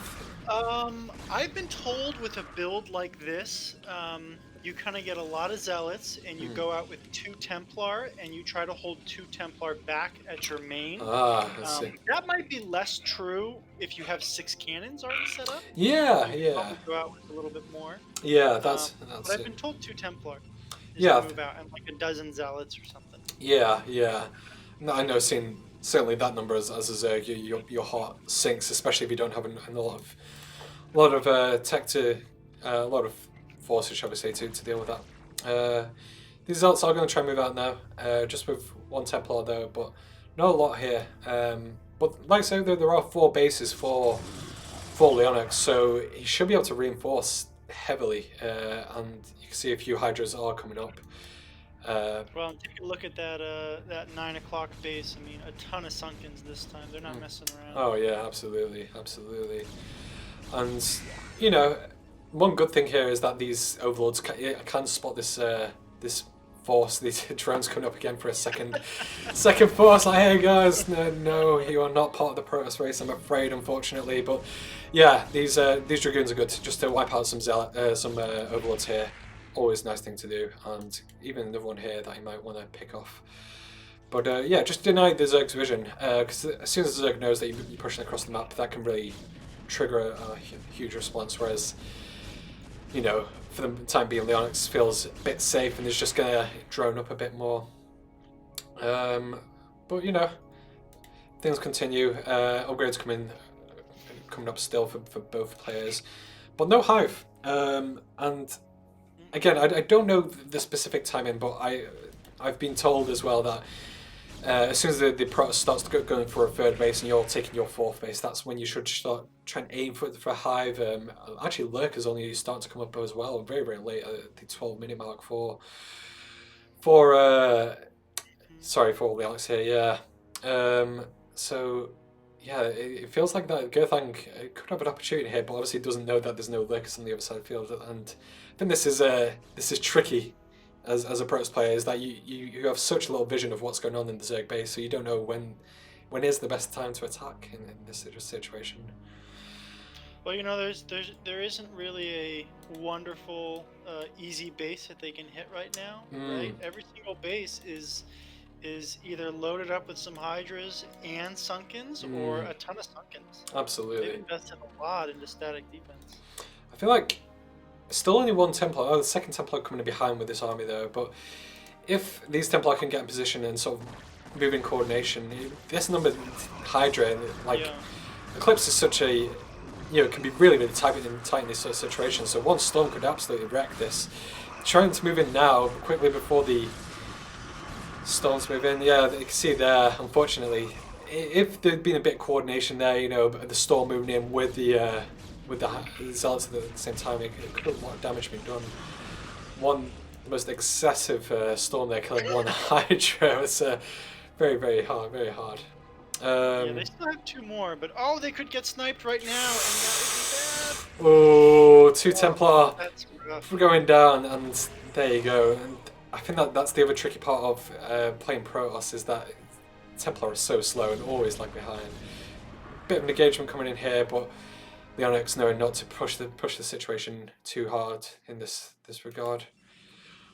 We see behind this, we've got Robo, so there's going to be observers coming out behind this. Maybe wants to get up some Reavers as the game goes on, but third base is up importantly for Gerthang, so can start to push the situation. But again, Leonix so good with his drone count. 48, being at 48 drones for so long, 4 bases, getting up his 5th base, even with this double gas as well that Eclipse has. If he can get this, it's going to be very, very difficult for Gerthang to really push this situation. So I've heard that with this build generally, I mentioned the 2 Templar, right? It's 2 Templar, it's 2 at home, and then it's usually if you don't get one of those Templar, you get a DT instead, and you try to deny that 4th base with it. Yeah, and I feel like that's. We didn't see that happen, but it would have been a great move. Yeah, absolutely. I feel like DTs is something that we saw Gerthang utilize either in the last base, and it feels like I say, just slipping a few out. It only costs a bit of gas, can cause such a headache for the Zerg. And, guys in chat actually saying as well that Leonix is actually up in supply, well, was up in supply for, which is never a situation you want to be in CVP, and typically Zerg. Hydra's only being 1 cost unit, and obviously drones being 1 cost unit as well. In that sort of sense, it's very, very rare to see them both evenly matched. So I feel like Gerthang, although he did put a bit of pressure on the natural here, he's kind of missed a bit of an opportunity, after holding that initial push, and it's, the Zerg's just been allowed to macro and sort of, really explode. We did see the top left cancelled. Was a bit afraid of this force that sort of moved up as well, so I was going to try and maybe take this 5th base in the bottom right for that regard. And we see actual Dark Templar coming out as well, so we'll see if he wants to try and use that to deny. Yeah, that base just seems really impeccable, man. It does not seem worth the. No. I think this is a good correction from Linux, because last game, they just needed to get they had such a high drone count for so much of the game. Absolutely. That they just needed to hold those bases. And, and losing a few drones to hold those bases would have been worth it. Exactly. We're seeing adjustment as well from Gerthang here, actually getting up these Dark Templar, killing off this 5th base, checks the top left, sees that nothing's there as well, so doing well, knows that Leonix is sneaky with his expansion, so trying to pick this up is really, really good. But yeah, 4 base Zerg is scary, and like you say, with all these lurkers, all this stacked defense, it's very, very difficult, very difficult. Well, what we might see in the next minute is something that is one of the reasons you would hold some Templar back home, right? If your force is out roaming, and the Zerg force can come to the natural and just bust it down while the rest is roaming. Absolutely. Trying to get an advantage that way, but it looks like there's too much else going on. Yeah, we saw a huge storm go now, taking out a ton of Hydras in the middle of the map. But yeah, so this force is a bit muted, but there are quite a few lurkers here. But if Gerthang can just get up his Dragoon set up here and sort of slow the advance, things would be well. Trying to get up his own 4th base as well, but again, a few Dark Templar in this sort of situation, I feel like you could just slip a few out and just scout around the map for that 5th base that no doubt is going to be trying to get up. Upgrades, someone in chat saying that we've got 3-2 for the Protoss, so really being on board with those upgrades, and Leonix as well on 2-2. So both players have really been upgrading heavily in this game, so it looks like both players are going to be going towards 3-3. I know last game we saw Girthing with 3 forges, and at one point all 3 of them were spinning. Yeah, absolutely. So I feel like being on top of your upgrades is so key as the game goes on. You see so many players, especially like tier 3 stuff like that, they get to late game, they get 16 minutes, but they're still a 0-0, there's no upgrades, and you definitely need it more as the game goes on. If the Zerg starts getting upgrades above yours, it's really tricky. Nice observer snipe there as well, and this is what Leonix needs to do in this sort of situation. Taking the Zerg's perspective here is that you have all these lurkers. If you can move in, snipe a few observers, there's only limited robos for Gerthang, so you can really be tricky with these lurkers. Counter attack coming as well, trying to pick off this 4th base, focusing down a few of the cannons, but looks like this force might be able to repel this. Yeah, choosing to pull away now in that regard, and yeah, we've got an awkward stalemate for the time being, but it kind of feels like Leonix has a bit of disadvantage. Having this middle here with a lurk field is horrific to try and break a Protoss, I imagine, in this situation. But what should the drone count be on 4 base and 5 base for the Zerg? From what I'm aware, I want to say 55 to 60. Anything above that, you really start to push it. I'm going to see that actually trying to push in the middle here, and oh no, all these Templar moving forward, unfortunately, getting caught in the lurker spines and will take heavy damage. And if Leonix can pick off all of these Templar, oh no! Going down, and suddenly there's not a lot left for Gerthang in the unfortunate situation, but Zealot's trying to move up, taking out these overlords actually, and suddenly there's been a bit of a reversal. Will clean out this lurker field, but how many Templar went down there was absolutely terrible. So, well, they still have 2, and both were full on energy, although it looks like they might go down also. Yeah, absolutely. A bit of a counter-attack from behind as well, wrapping around, and this has been so many reverses. Good lord, I have no idea what happened there. That was a fever dream of just, I don't know. So, yeah, Protoss moving up there, and again, I think it's something that happens to a lot of players as games go on, is that you get impatient, you're like, I have to do something, and try and break it out of Zerg on the high ground. It's always tricky to do.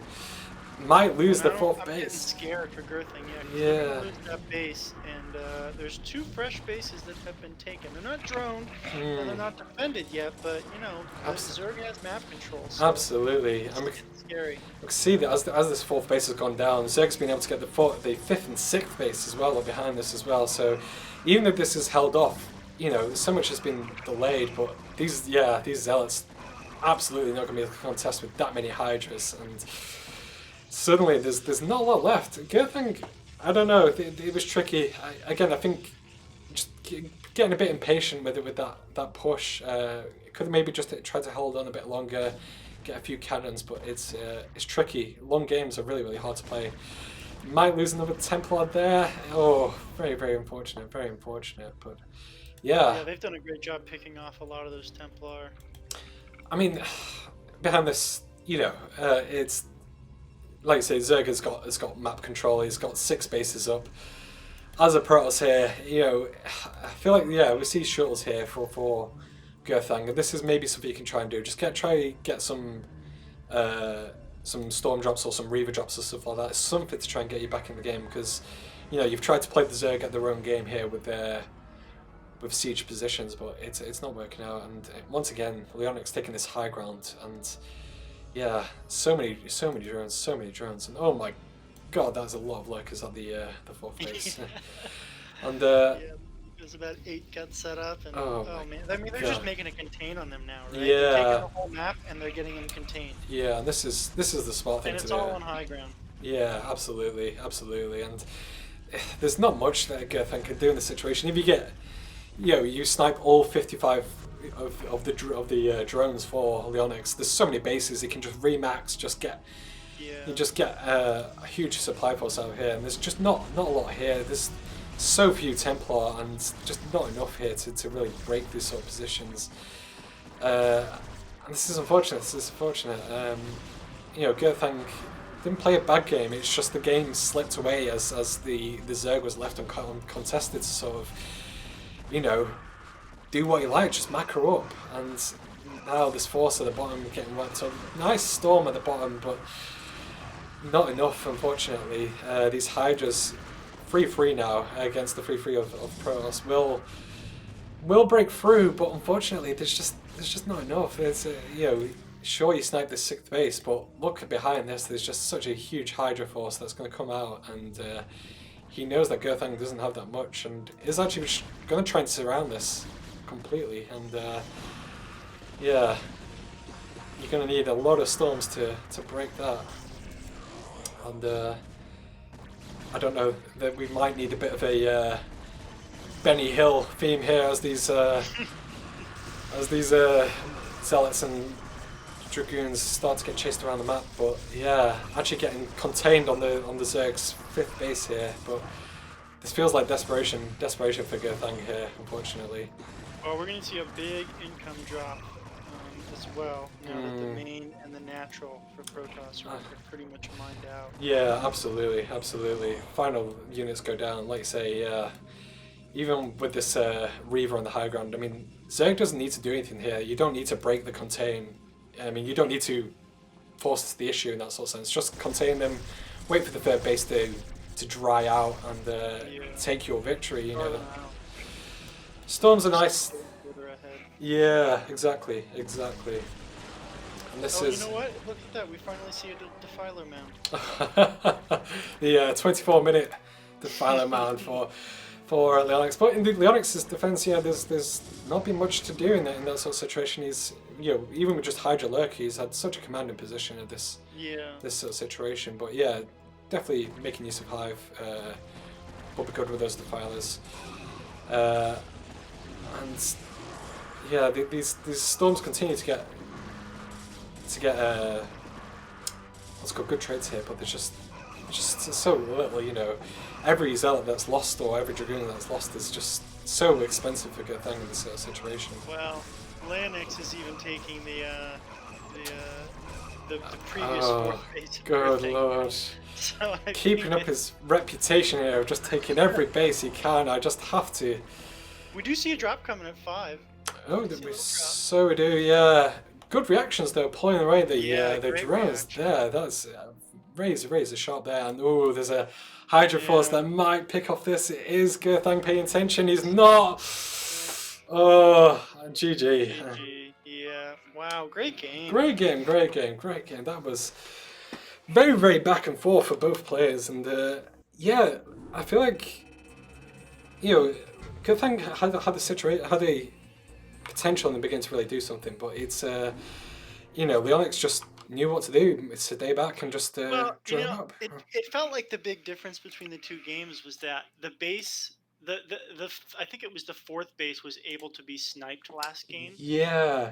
Zerg's 4th base, because they just didn't have enough static defense. They had a ton of drones. They had more drones. Yeah. And they just didn't have enough defense. Absolutely. And they kind of decided to get a lot more static defense. Yeah, and that's it. And I think that's mark of a good player. Is like, not getting too psyched out after the first game. It's just saying, okay, this is how I lost. I lost to my 4th being lost, and I lost to run bys and stuff like that. So how do I adapt? Like I say, get more stack defense, get more lurkers, just really start to hammer home that I can sit back and really drone up and start and make use of that.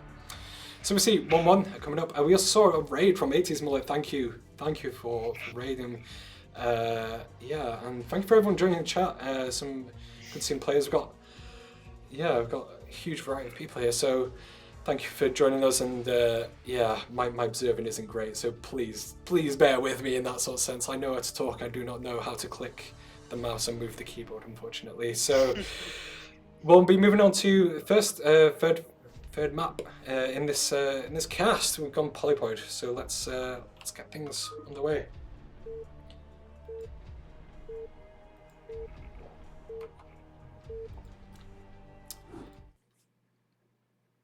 Tell you what, one thing I did not anticipate when I started casting is just how dry your throat gets as you just continue to talk and stuff like that. It's like you get to the end of it and your voice is just like, what has happened? What have you done to me? This is awful. Especially during COVID, and I work from home myself in my full-time job, so I don't really talk to people much throughout the day. We have Microsoft Teams where it's just instant messaging all day, so going to casting where you're just talking all day is tricky, really tricky. Yeah. Anyway, to the game at hand. Top left, we've got Leonix coming back again. Nice blue from Zerg, very nice. And in the bottom right, we've got the red Protoss of Gerthang. So we'll let's see how things play out. What do you make of Polypoid? How would you rate this as a Protoss in this regard? I think it's good for Protoss. Mm. Yeah, I think it's good. It feels very similar to CB and Fighting Spirit to me. There's definitely some differences, and I think it's more interesting than both of those maps. Yeah, absolutely. But it just feels pretty standard to me. Yeah. And standard is good for Protoss. Absolutely.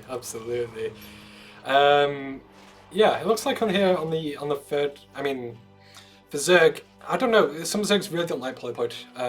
Whereas I prefer it though. I like 4-player maps. I have to admit. Other than Shakura's Temple, I'll never like that map. I'm sorry, but I don't. I like the ramps. I like the sort of back and forth, the up and down of this sort of situation really. And yeah, it really all over the place. So coming to this game at hand, I think we see another 9 pull actually coming out for Leonix here. And another gateway coming down. Yeah. The gateway expand for Gerthang.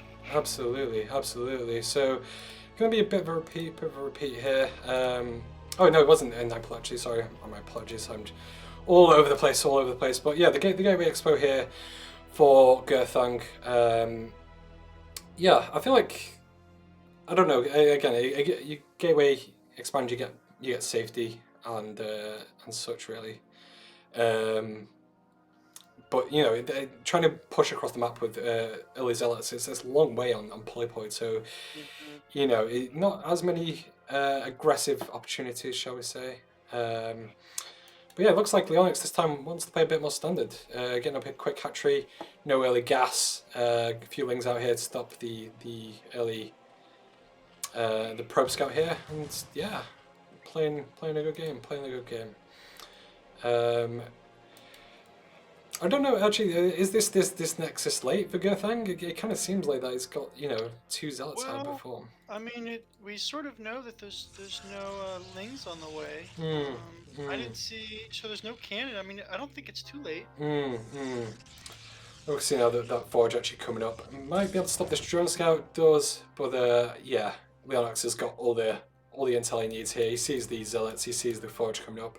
You can probably deduce that nothing too tricky has happened. You know what? You must be right. The fact that there's 3 zealots at this point. Yeah. So you're right. They must have made an extra or 2 zealots before the Nexus came down. I'm not entirely sure why that was. Yeah. Did they scout last or did they scout second?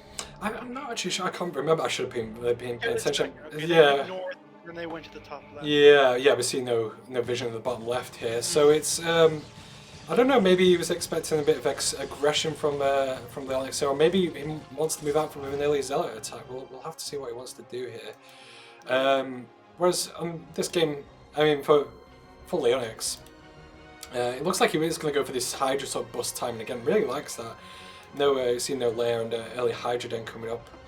But these zealots could actually really deal some damage. There's a bit of an awkward timing where Zerg doesn't have much up doing free hatch Hydra or a Hydra timing. So if these zealots come across the map quickly, it could deal a lot of damage. One link does find us, but how these lings get into this base, I do not know. But Well, He's a it's magician. nearly dead. 2 probe hits will take it out. Magician, utter magician from Linux. These zealots now start to move in. We'll have to see how much they can get done. There's only, one drone here choosing to not sacrifice its life, puts down its as a creep colony, and these lings are in position though, and it doesn't feel like these zealots should be able to get in. Creep colony is obviously late, but yeah, it's awkward. The polypoid is difficult to navigate. And now, unfortunately, these lings will get us around these zealots. We'll probably clean this up as well, and it kind of feels like. Yeah, that was a tough trade. Yeah, I'm not sure he didn't really even target the sunken colony in that sort of situation. But if the sunken wasn't there, you can obviously try and get these zealots behind this mineral line, or just wedge them in between and just be annoying and stop manning here. But Gothang missing a bit of a trick there, just losing three zealots for. He did force from some zealots, obviously in their sunken colony or two, but it's yeah. So I only just noticed now, but the Zergling in the main for of Gerthing's main was still alive. It just died, but it got all the way back to 29 health. It was down to 6 and it got back to 29. My word. So we see behind this weird build here actually coming out. So we see the Hydra upgrades are continuing, but we see double Evo chamber coming behind this as well. So I'm not entirely sure what this is. Maybe wants to go for a 1-1 timer with some Hydras and just kind of push across the map.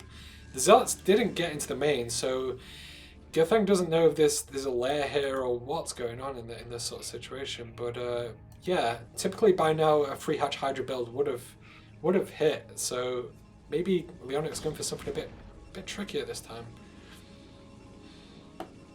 Well, Gerthing's putting the Stargate in the main, and I don't think it's been spotted.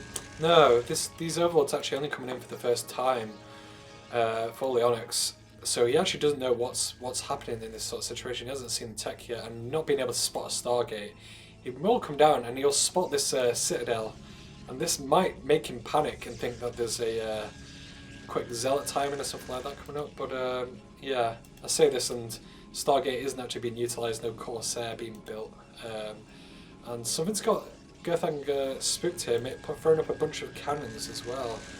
Yeah, so I'm not overly sure here, and each cannon is obviously 150 minerals, so that's quite the investment for each cannon going up here. And yeah, this is it feels like Leonix is kind of reading the situation really well here, because he missed the timing with the free hatch Hydra. He's not gone for something for heavy aggression. He's just got up a few Hydras and decided I'll get my drones. That works well for me. I'll get up my fourth base. I'll get my fifth. These gateways are pretty late, and it's simply because that 3 extra cannons got put down. And really no more Hydras got made. So yeah, I'd really like to know what forced that reaction. Whether that was just, I don't know, maybe it spotted something. But yeah, we'll have to see.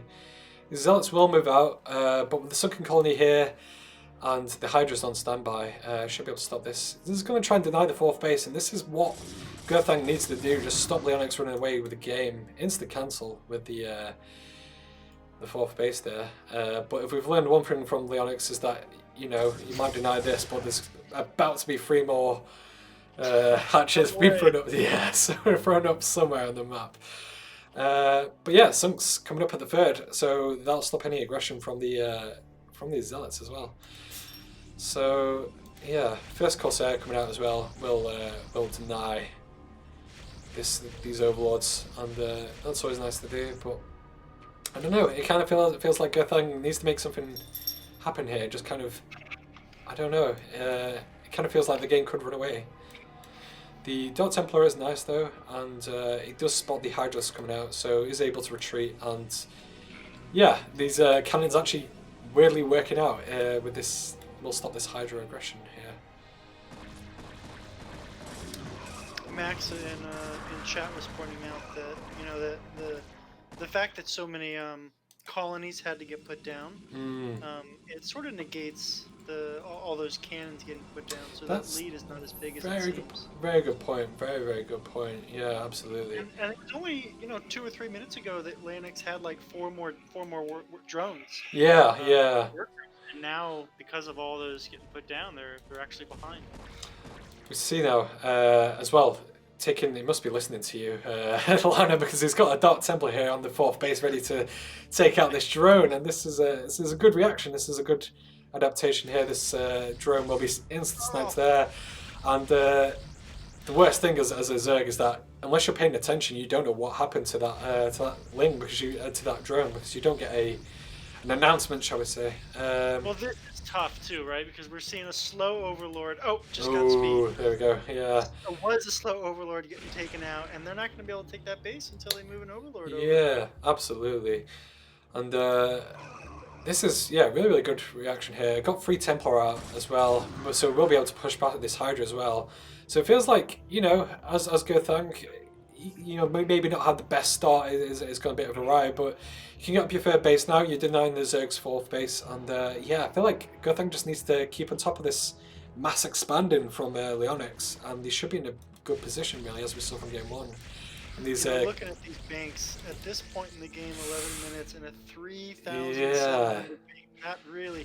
I mean, they need to put down 6 more gateways. Yeah, both players feeling the pressure. Actually losing his Corsair, unfortunately, as well. Oh, that's unfortunate. And suddenly, this Dark Templar isn't able to hold off this 4th base anymore. But yeah, good spot with the banks. That's extraordinary for this point of the game. But this is match point for both players. Both players could potentially win a game that could swing the quarterfinals for either of the teams in this sort of situation. So do not blame them for freaking out in this sort of situation. 4th base does come down for Zerg at last, and you can see upgrades proceeding aplenty. Queen's Nest coming down as well for the Zerg. So going to be pushing towards that hive in an alright manner. I would say nice timing. And Protoss getting up their 3rd base. So yeah. I guess with Eclipse last map was a bit. It's long, but it's 2-player map here. There's only so many bases you can take. Whereas in Polypoid, there's so many bases you can expand to. Like, how do you control a Zerg in this sort of situation? How do you do this from a Protoss perspective? Would you say? I mean, I think it's you mean to stop expands? Yeah. Do you think it is just more Dark Templar? It's usually things like DTs, and then starting to roam on the map. But their army should be twice as big, right? With this many minerals. And, yeah. Yes, their army should be twice as big right now. And it's just not. Yeah, there's only 6 gateways out here for Gothang, and yeah, this might be enough. But as the 3rd base comes online and more probes get made, you're gonna need a big gateway explosion to really just make use of everything. Even making a photon cannon out in the middle of nowhere here as well, which is it's one way to stop lurkers getting sieged outside the front, I guess, is one thing. Yeah, this. I don't think I've ever seen that before. I feel like Leonix, though, this kind of plays into Leonix's hands because we saw from the last game, Leonix is happy to sit back. He's happy to get up his mass expansions and really build up and get his drones. You can see going up to 52, taking over the supply lead as well. This kind of feels like the Gothang's lead in the first game was putting on that pressure and really just making Zerg sweat in this sort of situation, but isn't it? We're starting to see some of that money get spent, right? There's the 3rd base came down, although it needs to be mined. Yeah. The 4th base is on its way down, and we just had 4 more gateways go down. And, yeah. Hopefully we'll see this money start to get spent. Yeah. But I think it is scary because, I mean, looking at the worker count, 42 to 51, yeah, Zerg's going to start running away with this. So huge. And, one thing with Polypoid as well is that you've got these high ground positions for these bases and stuff like that. And it's very, very hard to break these to move up with, like, say, Mass Zealot and Goons because Lurkers just... Lurkers are just going to take over. Lana, yeah. And now we see that Gothang. Lana going get AFK there, but I shall take the lead here with this solo cast. So Gothang is taking the initiative here though. He's going to deny this 5th base. these Hydras unfortunately unable to take the to get there in time and really take over. So denying the base is good. Gothang has got up his own 4th base here, so if he can probe this up and can really get this going, it's gonna be alright. It's gonna be alright. But as we were saying, Leonix really needs to. I know it doesn't really need to do anything in this sort of situation. He is the one with the drone lead in that sort of sense. He will get up at 5th base with this, and move some Hydras over here, get this on the high ground, and this becomes another base that's very hard to pick off. So as a Protoss, what can you do in this sort of situation? It's you've got this clump of units here, but you just really need the units to kind of, as we see here, spot for expansions. This Zealot will deny this Expo here, and even a Dark Archon coming up actually for Gothang. So that's gonna be interesting. We've got to see how he wants to try and use this. If he can maybe freeze the Hydras here in that sort of sense. But I only really see Dark Archons with mass muta games in that sort of sense. So I'm always happy to see Dark Archons. Don't think we'll see any mind control though or anything too funky.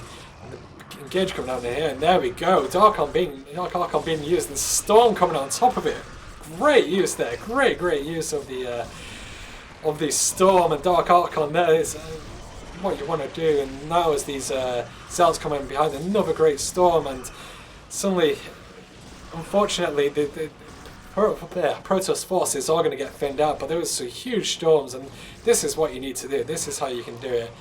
Just huge storms and just try and knock things down. But we'll lose this this base, but not before taking a few more Hydras with it. And good trades overall. But we see that the supply lead has fallen down, unfortunately, for Gothang. So whereas Zerg keeps that advantage. So things are becoming trickier and trickier for Gothang. Really just needs to, I don't know, just kind of really spend that bank, as Lana was saying before. Just try and keep things going. Just match the Zerg's pace in this sort of situation. You know that this Zerg has got this 5th base up and can be droning it. Just try and get Dark Templar here again. Just spot everything else that's going on in there, and just trying to get your head back into this game. Approaching actually minute 18 of this game, so being a bit more laid back than the last game. Obviously, that last engagement was quite a huge one, but it looks like both players are just happy to sit back and macro up again. So it might just be a game of big armies clashing over and over in that sort of situation. But Gothang has caught up in the probe lead at last with these 4 bases, and there's no need to take a 5th base immediately. It just kind of feels like you need to spend that money, just kind of keep on top of it. Meanwhile, Leonix has got up his hive, he's got up his defilers, getting plague as well, which will be a huge help to sort of situation. And I imagine has cracklings as well. So again, I feel like this series has proven that Leonix is happy to sit back. He's happy to really push his lead. He knows that he's a macro player. Obviously putting a bit of aggression at the start, but he knows he can play both aspects of the game. He can be aggressive and he can macro in that sort of sense. Right? It feels like Gothang is, it's only been able to do so much in this sort of situation. Has got up a sizable force again. So I don't know. It's kind of difficult, but I'm not so sure moving with huge armies is the best thing in this sort of situation. It might be better just to split up a few zealots off in like several places, and force the Zergs multitasking in that sort of sense. If they're dealing with, say, a few zealots over here, it's hard for them to concentrate on what's happening over here at the same time as well. But it looks like Gothang just really wants to try and sit back and sort of play a slower sort of game. But on top of this, behind this, all these Hydras, as the game goes on, these Hydras, they do all right, but you see a lot of Zergs transition towards, predominantly Ling Lurker sort of based armies, with maybe a few Hydras to snipe observers and stuff like that, or maybe pick Archons as they move about. But yeah, well, let's see if Leonix wants to maybe transition away from Hydras. I say that, and he's continuing to build Hydras, of course. But he's got in drops as well, so this is going to be interesting to see if how he wants to use this. And this is the way to play against the Turtling player, I guess. If you don't feel confident about say attacking into this high ground with a bunch of lurkers or lings and stuff like that. It's alright, Lorna, coming back, welcome back, hello. Yeah, with if you don't feel confident with these, with a ling push or a hydra push coming onto this high ground, you can just load up a bunch of overlords and just drop them in. And if you want to see how quickly cracklings will destroy a base, you will see it in this game. See, these zealots did try and split off and move out, but Spot's a huge army. And again, if you know the army's there, try and get something else elsewhere. Try and pick off another base or stuff like that. But it looks like Gerthang is going to try and get up his 4th base instead in response. And this is turning into a longer game, I have to say. So, yeah, I don't know. As a Protoss learner, how would you say, when you get to this stage of the game, where's your head? Where are you looking towards? When I get to this stage of the game, I'm definitely looking at the mass expand with some cannons and either some Templars or Reavers. But I'm also starting to look at drops. I played a lot of fastest map possible, and so drops are a big thing. Oh, of course. And drops on mineral lines, whether it be DTs or Templar, like I'm definitely looking for that. Absolutely. And I'm getting scared of the Dark Swarm at this point. But I don't know if we've actually seen any come. Have you seen any come out yet? Or no, there's not.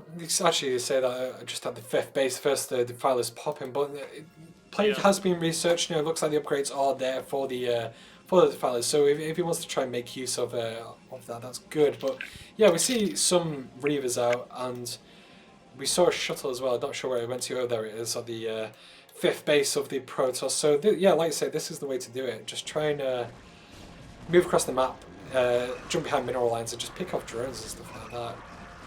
Hydras are going to try and come in. Ooh, big stuff. I always feel like late game, split map, somewhat favors the Zerg.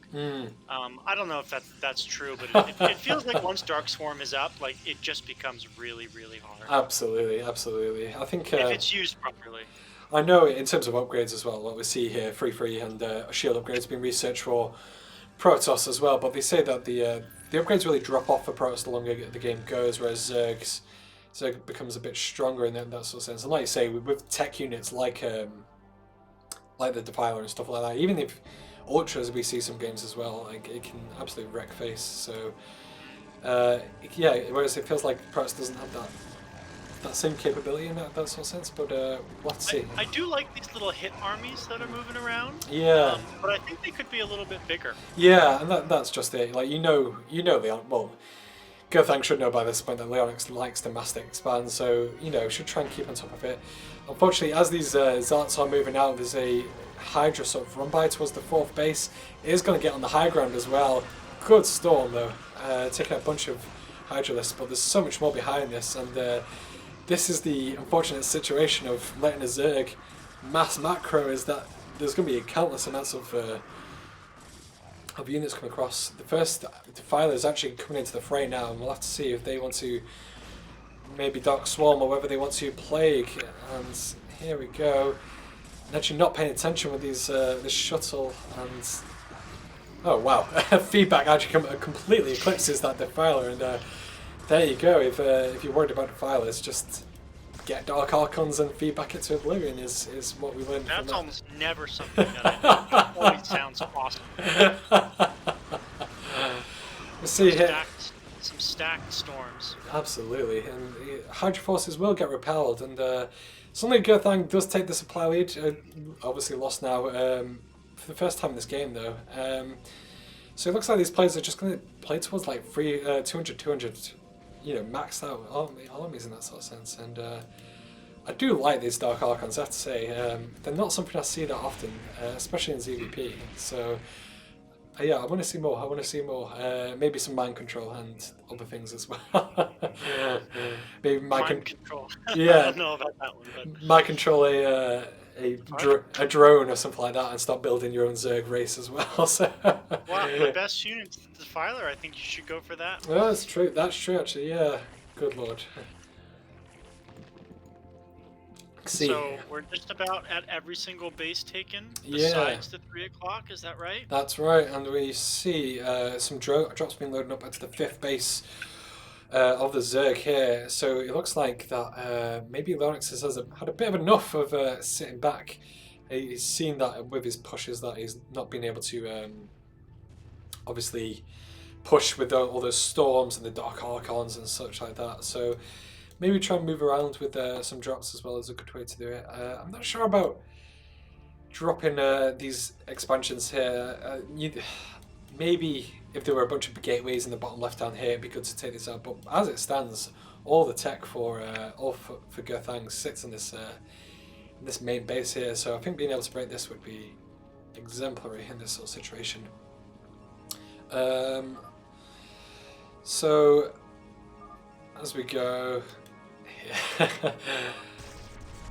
no worries. Yeah. So Lorna, I'm to step back again, so I'll no need to apologise in that regard.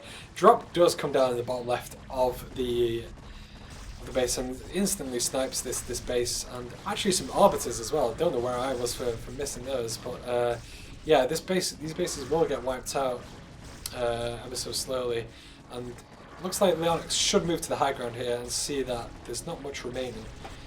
So we'll take out actually recalls to defend the base, which is something you'd never see in ZVP. My God, it's a good way to do it. And as a result, it looks like these Hydralists might want to back up.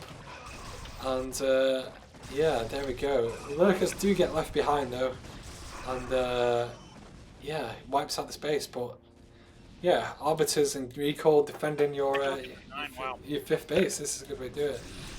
Like you say, yeah, Recall taking out this. But unfortunately, there are Lurkers on standby, so all those forces do get wiped out. So looks like this game has turned more towards drops and mash drops all over the place. So yeah, it looks like these guys are playing fastest map ever or whatever in that sort of situation. How often do you encounter the Arbiter coming into the server? I have to say, Arbiter is very, very rare in CVP. A lot of Protoss just seem to stick to your storms and those sorts of situations, really. And Archons, it's very, very rare. So it looks like Gothang was just wanted to really make use of the full tech tree. I'm waiting for the carrier transition at some point, you know, whenever that become a full PVT in that sort of situation. But let's see. We do get a conga line of Defilers coming around in the middle of the map, looking like they want to try and get involved. And we'll probably be wary of that Dark Archon after last time they got absolutely destroyed by it. But here we go. We'll see. First plays go down, but not getting much. Feedback is pretty cheap, as I recall. I think it's only 50, right? Yeah, and there you go. We see a bunch of feedback selection went down. Only one Defiler remaining, unfortunately. But did get a nice plague off on these units. So not much remaining. These Hydras not feeling brave enough to take on this Dark Archon who has been plagued in that sort of situation. But yeah, this is I'm not so sure on this situation who favours what. Obviously Zerg has both 3 o'clock and 9 o'clock, so he has the greater number of bases. So if this game goes all the way, then it looks like Gothang will obviously mine out first, but it feels like we're a long way away off that sort of situation happening. Lots of Lurkers coming down now, and no storms actually coming down. Looks like these will siege, and suddenly so much being taken down, and these still more reactions from Gothang. I'm not sure where he's paying attention to, and storms do come down, but the damage has been done, and this base does get taken out. Some reinforcements here trying to come out. This Dark Archon just not wanting to die. My God, this is You know, we might get to the point in the game where there's actually no minerals left on the base. Yeah. I still have a bank of 5k. I've not played a game like that in Brood War, and I've rarely seen. I've casted one game in preseason and that went like that, and yeah, but it's always insane when it happens because yeah, especially game 5 as well, game 3 should I say. Getting to that point, these players have already been playing for so long, so I would be exhausted by this point, really. Well, I'm getting worried for Girthing because these two bases are about to get taken out. It looks like. Absolutely. Looks like Gothang wasn't able to really reinforce. He did have some units on the high ground here, which have recalled before, but they obviously pulled away. So these bases will get wiped out, which means that, like you say, Gothang will be on 4 bases. Whereas, I mean, I think so much of the issue is just production, right? Because yeah, I'm looking at these gateways, and a lot of them are not spinning really. That's it. With 8, and there's tons of money. 8k, yeah, like you say, and this is what I know Protoss usually try and aim for, is like you try and take this bottom left base or top right or something like that, or just another main base, throw down a bunch more gateways and stuff like that. You've got all this extra space. Just throw down as many gateways as you can. You've got 7k at the end of the day. No one's going to shout at you for spending all that money on zealots and stuff like that. And Leonix, my god, he's ruthless. He comes down and takes these bases. He says, "Well, you're not having these. I'll take them as well." I'm in awe. I'm absolutely in awe of Leonix. I might go on ladder tomorrow and just try this style of just take every map that every yeah. Because I speak to coaches and stuff like that, and they say, you should try and take the map. But I take that as, take 6 bases, 7 bases, not take literally every base on the map, even including your opponents. But it's working out for Leonix. 10k minerals, so 200 maxed out as well. So he's got nothing to worry about in this sort of situation. And I feel like in this situation, it's really hard. It feels like to produce lots of units really quickly as a Zerg. You got to go to 5 different bases, to get 10 different hatches, blah blah blah. Exactly. And so this is the type of moment where I would treat it somewhat like Vastus and have 10 hatches in the same base, all rallied, so you can just move across the map. Exactly. Yeah. Typically, you'll see Zergs utilize like camera hop positions. So, say in the main base, they'll have like 10 hatches, like you say, and just jump to your camera position and then just click all the hatches, or maybe control click all the lava and just stop producing that way, because as a Zerg it becomes chaotic to manage at this point, really. Really, it just feels like they're going for the exhaust play, though. They just want to they just want to hold the bases, defend, and contain their 3/4 of the map. And we've seen all games here. Leonix isn't the person to really push in and say, I'm going to try and kill you on 3 bases. It's I will take the map and mine you out before you leave, in that sort of situation, like you say, and it works. What can Zerg do here? Shot coming down the bottom left, but won't find any drones, not yet. I say that there are 75 drones on the bloody map, so he will find them eventually at some point. So it's going to come down here, and my god, it seems like Leonix is going to aim for half his supply being drones and half his supply being army here. Sure, does get some nice spots, but if anything, I think this is helping Leonix, just freeing up supply for more Zerg units in this regard.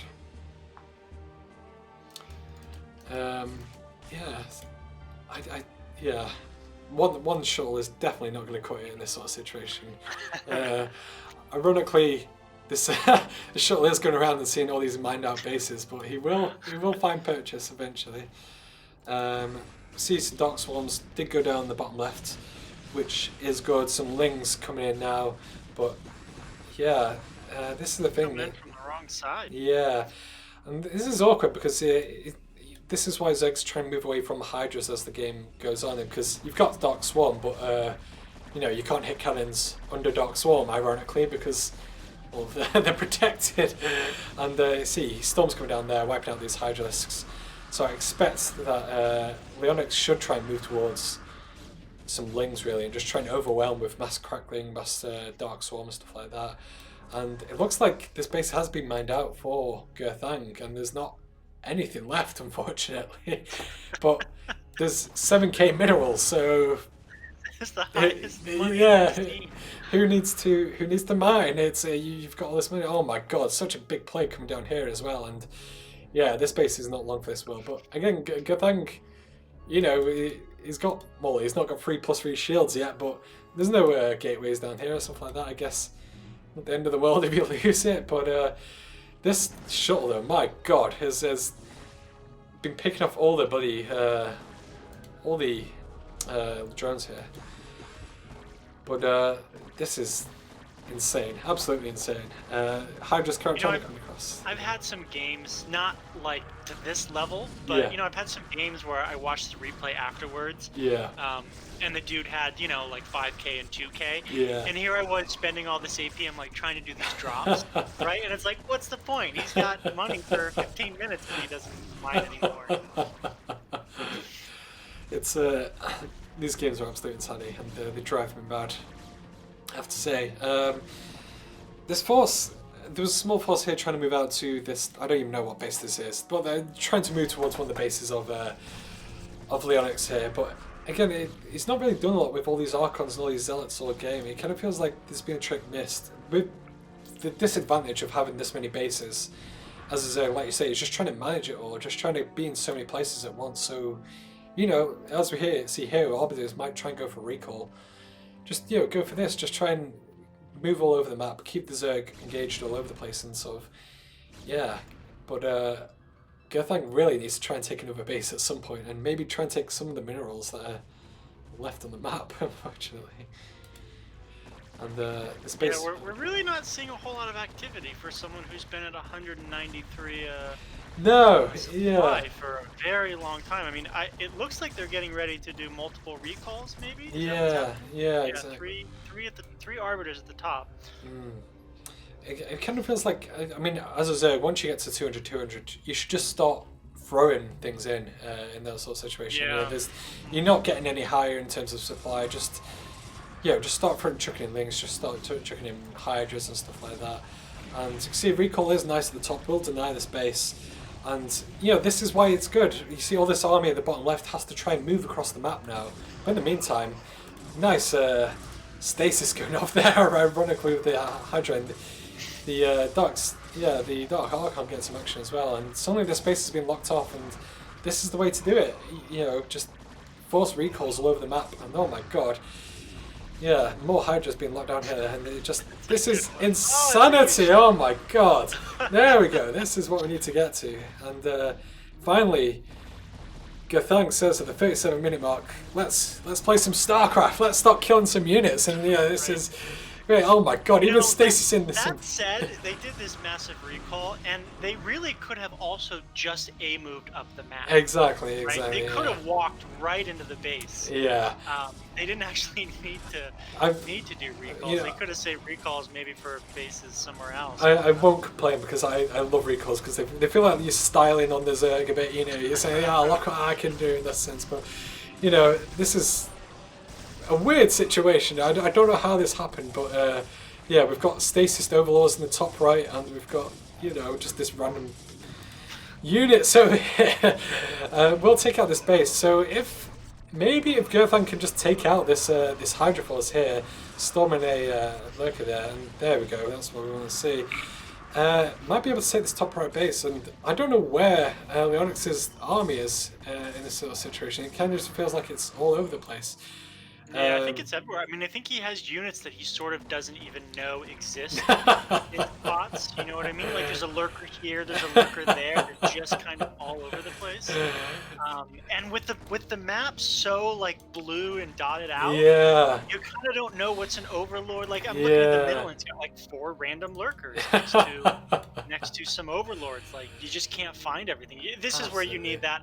What is it? F2? And that's right. Yeah. And just be like, move. Everybody go. That would be absolutely useful in this sort of situation, and this is absolutely right. I know I've had games before where they get some big armies, and then I look at the replay and I'm like, I have 12 Hydras are stuck in some random base somewhere that I just completely forgot about at some point, and this is tough. This feels confusing to me. Like, I almost feel like he's AFK. Gerthang is AFK at times. Yeah. Again, it's like 135 supply. He's got a ton of money that he's not spending, Yeah, and he's kind of just hanging out. yeah. This is. I'm not sure what's going on. Like, I think I'm maybe just stressed out from the situation. It's just mind fried. Oh my god, the mass storms going off there in the Right. middle, and finally taking out a bunch of Hydra. But yeah, behind this, he needs to just get up more. I don't know what is that stasis lurkers. My god, that is something I've never seen before. I didn't even know you could do that. But yeah, just you've got all this money.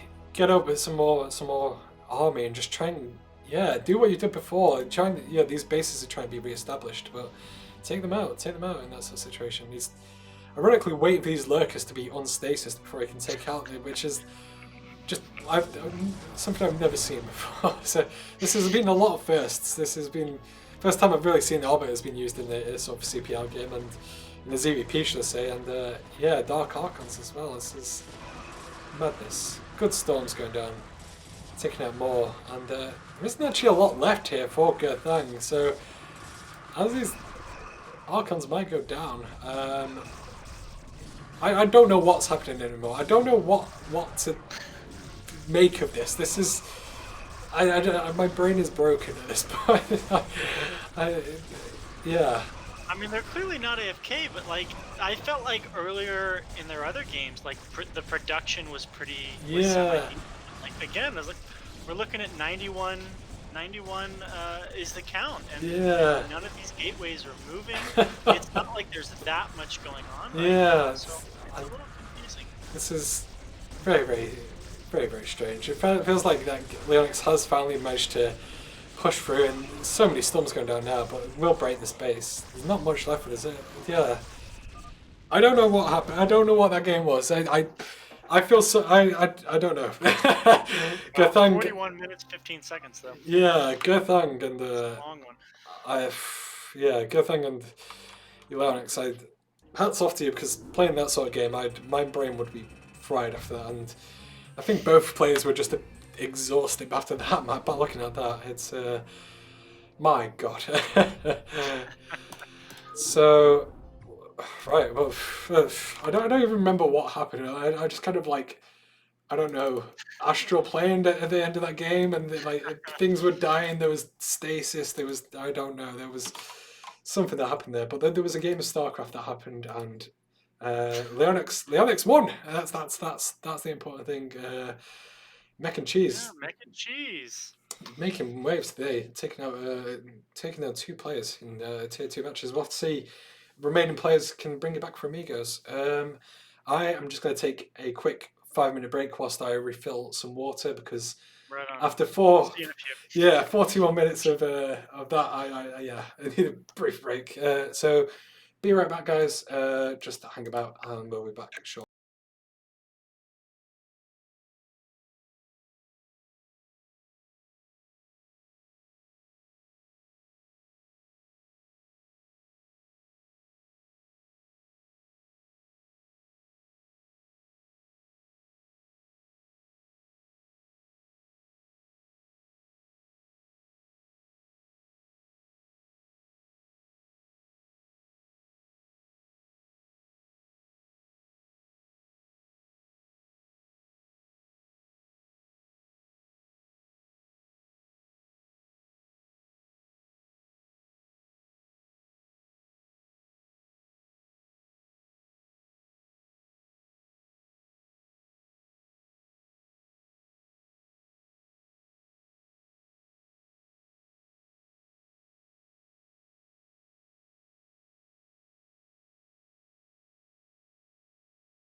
Hello, everybody.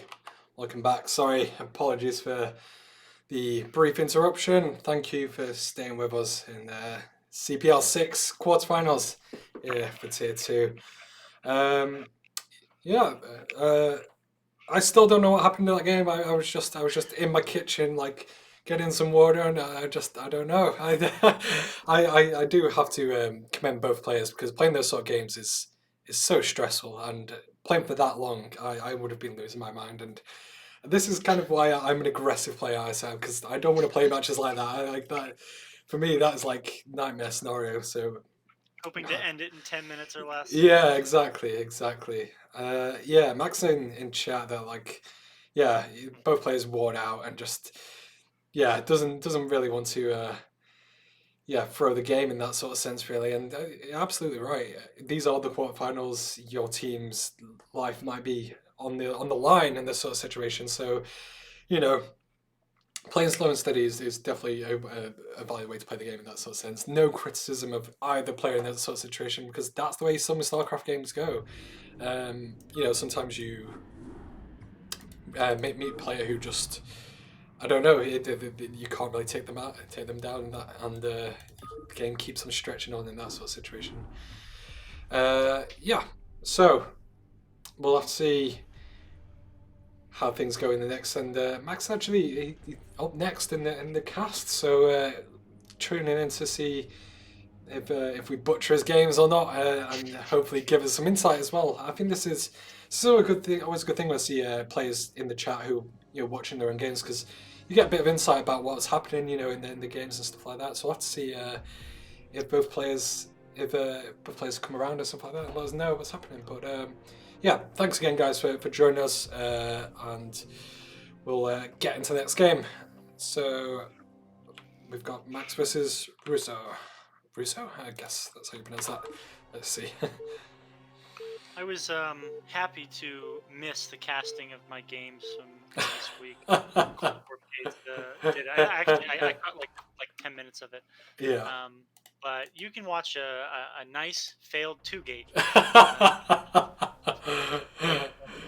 Player. He cheesed me with a 2-gate in the first game and won, and then I beat him in a long macro game. And then the third game, I decided, I'm gonna cheese this mother effer.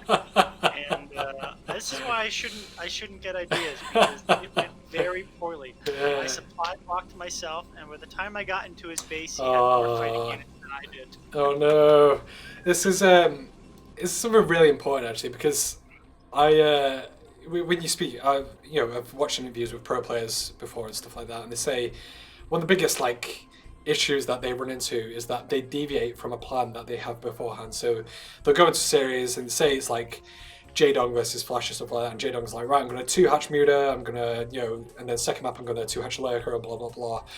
And then when they actually get into the game, he's like, well, no, I don't feel like that, I'm just gonna 5-pool or stuff like that. And it's like, no, stick to what you're going to do, it's something you've practiced day in, day out with your team and stuff like that. Stick to it in that sort of sense. And yeah, it's hard. It's really hard though. But you do have to adapt sometimes. If someone is a really weak to aggression, then slipping in a 2-gate now and then is absolutely something to do. I did it out of anger. That's also a valid response. I've had games where it goes like 20 minutes ZVT, and I'm like, screw that. Next game, 4-pool, dude. You can you'll get the full brunt of the Zerg experience here. It's a little funny to me that you're thinking of 20 minutes is like way too long. Dude, like if longer than 5 minutes is Zerg, God, it's terrible.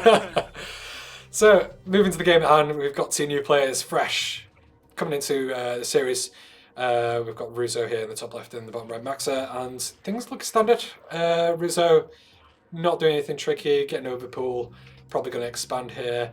Probe not spotting in time, doesn't deny the expo, but we've got a gate expo hopefully from Max as well. So let's see how he wants to deal with this. Yeah, I'm not sure. What generally? You said you don't really play gateway build yourself. When are you aiming for a Nexus? Would you say in this build? I don't know really. I need to really look into that because I don't know. I would Mm, imagine that you're trying to go Nexus before Forge, mm, um, mm. because otherwise I just feel like you're getting really far behind. Yeah, absolutely. Um, But I mean, this is 6 Lings coming out. The Forge is just starting. It's cross map. yeah, this is I'm not so sure about this because first Zealot is obviously coming out, and this is something you can do with gateway builds absolutely. But these Lings are actually unfortunately going to run into it, and they do Yeah. spot it, and it's going to take it out probably if they can just get a good surround on this. Just needs to maybe move command past these this Zealot and yeah, stop, because if it can get beyond this mineral line, it's going to be an absolute bugger to deal with, and it looks like Max knows that's the case. Trying to get there. Oh my god, this is. My god, this Zealot was trying its best to walk through everything, really. But behind this, so 6 Lings came out, did deflect the aggression, so behind this, Max is just getting up his base, got up his forge, and can wall off, so he's safe, he's safer now, doesn't have to worry about too much. A few more Lings did come out for Ruzo here, so let's see if he just wants to do this to try and maybe contain the Protoss or something like that. Maybe, put a bit of pressure. But behind this is just going to get up his third base and play nice standard game, getting his gas as well. Getting link speed first though, not Lair, so that's going to be interesting. Let's see. This might be a Hydra build, we'll have to see as well. Yeah, and there we go. And yeah, I'm never sure. I don't think I typically get link speed with Hydra builds in that sort of sense, because times are usually quite thin on it, and link speed is obviously 100 gas and 100 minerals in that sort of sense. But let's see how Ruzo wants to try and execute this. I'm thinking that I know the name Ruzo, and I feel like I played him previously in some games, but I'm not entirely sure that he was Zerg back then. Interesting. Do you know anything about Yeah. that? Yeah, there are a few players in the league who play a race picker, so if they're playing against a Zerg, they'll choose Protoss. If they're against Terran, they might pick Zerg or Right. stuff like that, and just kind of, get things out. This scout, oh my god, I Max. could be wrong. Yeah. Oh, Max, the probe scout? yeah, goes in and sits right next to the Hydra's den, and I've seen some Protosters when they do this, they start attacking this Hydra den with their probe, just be like, I know what you're up to, you can't fool me in this sort of situation. But yeah. Well, for me, whenever I have a probe that seems to last inside of a Zerg space, or really almost anyone's space, I'll often go to the corner, the very corner, and see if I can build a pylon. I love it. I love just it. did that to somebody, I think it was yesterday or the day before. You often don't see it because it's just in the very No, corner. it's very, very true. I've had that happen to me. I've held it every time it's happened to me, thank God. But my God, it's. But yeah, every time I say it, I'm like, you sneaky bugger. But I can't really say that because I'm the one also trying to kill you. That's it. But Max in this game, reading the situation correctly, getting down 5 cannons perfectly well. And yeah, this is another thing that really good as well, placing this pylon further back. So if this pylon in the front gets sniped, there's another pylon to really power these cannons, which is all good. All good. Zealots will move out, try and tap these Lings, and yeah. The jig is up for Ruzo at the moment, and it looks like, he's not thinking about macroing out just yet. We'll have to see if he wants to really commit to this. Actually, only starting Hydra upgrades now, which is really, really, really, really late for this. Typically, you want to have both Hydra speed and Hydra range finished by this point. And again, things like getting link speed early instead is it just delays those sort of timings. So. Well, this is really rough with 5 cannons, right? Like, you're going to need a lot of clusters. Absolutely. And, behind this, this is not easy, this is something that Max, can quite comfortably hold, I believe. If he continues to see more Hydra pumping across the map, then he can maybe throw up a few more cannons here, maybe go up 6, 7, 8 or something like that. But, yeah. Dragoon comes out, spots all these Hydras, and now they're going to try and come in.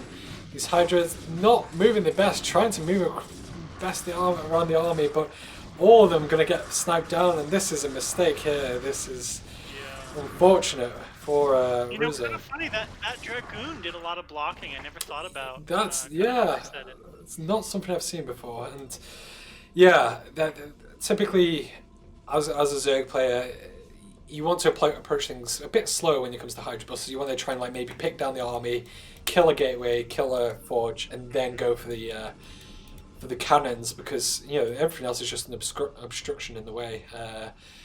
And you know Max reading this well, getting up some more cannons, knows that this wall could be in danger in this sort of situation. But yeah, getting up to 40 probes is doing an absolutely stellar situation. And Veruzo, not drawing up yet, continue to build Hydralisks as well. So looks like he's fully committed to this, and you know this could catch up. Gotta get these zealots on hold position. He keeps losing them. Yeah, that is something. Yeah, you see a lot of process do this. Again, trying to move forward. No, just try and take down the wall if you can. That's something I try and move for. But now is the Storm's not done, but he's got to break down the wall before he goes for the cannons. absolutely. Otherwise, it's just not enough. Storm, yeah, like you say, coming up to halfway done, and 2 Templar already out, and I imagine more will probably be ready as well. And even if the Zerg does break through this, Storm should be ready on time, and yeah, +1 finishing as well. And again, this is kind of the point of the Hydra build. You want to try and deny this this upgrade as well from the Forge, take it down as quickly as you can. But unfortunately, Rizzo just not going for it in that sort of situation. I hear a Zealot. Oh my god, it's that is unfortunate. This would drive me mad if I played Protostal Terran. It's just units getting blocked as they're trying to come out. But I believe Max has got everything he needs out of this Citadel anyway, so he should be okay. And as such, that more Templar will be freed up. And finally, Rizzo has started to drone up. He's started trying to go towards a longer game now. Has realised that, you know, maybe I can't break this sort of situation, but I can get a contain up. You know, I can get some Hydras out here. Maybe get towards Lurkers if I can get my lair up, and yeah, stop the Protoss moving out. But yeah, this is a tricky one. But yeah, got up his macro hatches, getting up his drones, and should be pushing towards that 50 to 60 limit if he can get up to 4 or 5 bases, hopefully. Storms do get dropped, whiffing a bit on a few Hydras. Yeah, they have a lot of storms left though. Absolutely, and so many. We're seeing 4 storms, almost 5 on these 3 Templars. Absolutely, and still When they decide to push, they're going to have a lot of punch. so many Zealots as well with this force, and +1 on them with to a 0-0 what's it called Hydralisks. They're going to absolutely melt to Zealots. And yeah, Max saying, you know, I've got the lead, I know what I'm doing, I'll take a third, why not? And Observer moves out, sees that there's a bit here, and chooses to move back. But yeah, again, this is Max's game to lose. I feel like in this sort of situation, Zerg really just needs to try and get up as many bases as they can in this scenario. But yeah, I guess this looks like my army with this many Templars. 6 Templars. This is me right here. See, something I like to do when it gets to, I don't know, not so much of it if a Hydra bust fails or something like that, but if I spot a Protoss going for a predominantly like Zealot, Templar heavy army, is maybe try and switch to Mutalisks or something like that. Obviously it depends how you've opened as a Zerg, if you've got your lair, if you've got your Spire or something like that. But if you can get up some, if you've already got your Spire up and you've spotted this much, you can absolutely switch into Muta and just stop picking off the Templar for days. Looks like Lurkers are going to come down and shoo away this force from moving back. But again, I don't think Max is too displeased with this. Can just sit back and get up his third base. You know, there's not too much to do. Maybe try. Well, we're not seeing a 4th come down for Russo either yet, right? I mean, I think this is the situation last time that you said that this would be the time to just like start expanding. Exactly. I think the biggest thing with Hydra Bust are so strong, you know, as a Zerg player, and they're one of the bread and butter builds that you kind of learn once you first come into Brood War. And some players just don't know when to transition, when should I start going for different things. Moving into Lake Field though, not the greatest day for Maxo, but Look at this! Look at this! This counter that's about to come, ooh, though. yeah, a Did lot they of. see that it's there? Do Don't they think. know it's coming? I'm They're not. moving into a good spot for it. Not so sure about this though. There's only these are 0-0 lings, and there's a Yeah. lot of cannons, and the army isn't too far away, so they can just move Yeah. back, get on top of this. Lings are good. Lings, you know, Can they always get the nice. nexus? But Oh, it feels like they. not with yeah. But this is it. Without the adrenal glands upgrades, you know, no hive. It just takes so long to kill things with the Zerglings at this stage of the game, and yeah, I think Rizzo having a good idea though, but maybe wait for the Protoss army to be on the other side of the map or something like that. You know, the Right. Protoss is contained. You know, there's this soft contained in the middle with these lurkers, so you know they're close by. So yeah, a bit of an inopportune moment for Rizzo. But yeah, definitely feels like he should try and get this fourth base up, which he is in the top right now. And looks like Max has had a bit of enough of these lurkers, trying to move forward, but unfortunately not moving the observer forward with this, so losing a lot there, unfortunately. That's it. Here come the Lings again at the bottom, coming to take out that third. And I Indeed. think this time they're going to be able to, because there's no cannons, and they're a little ways.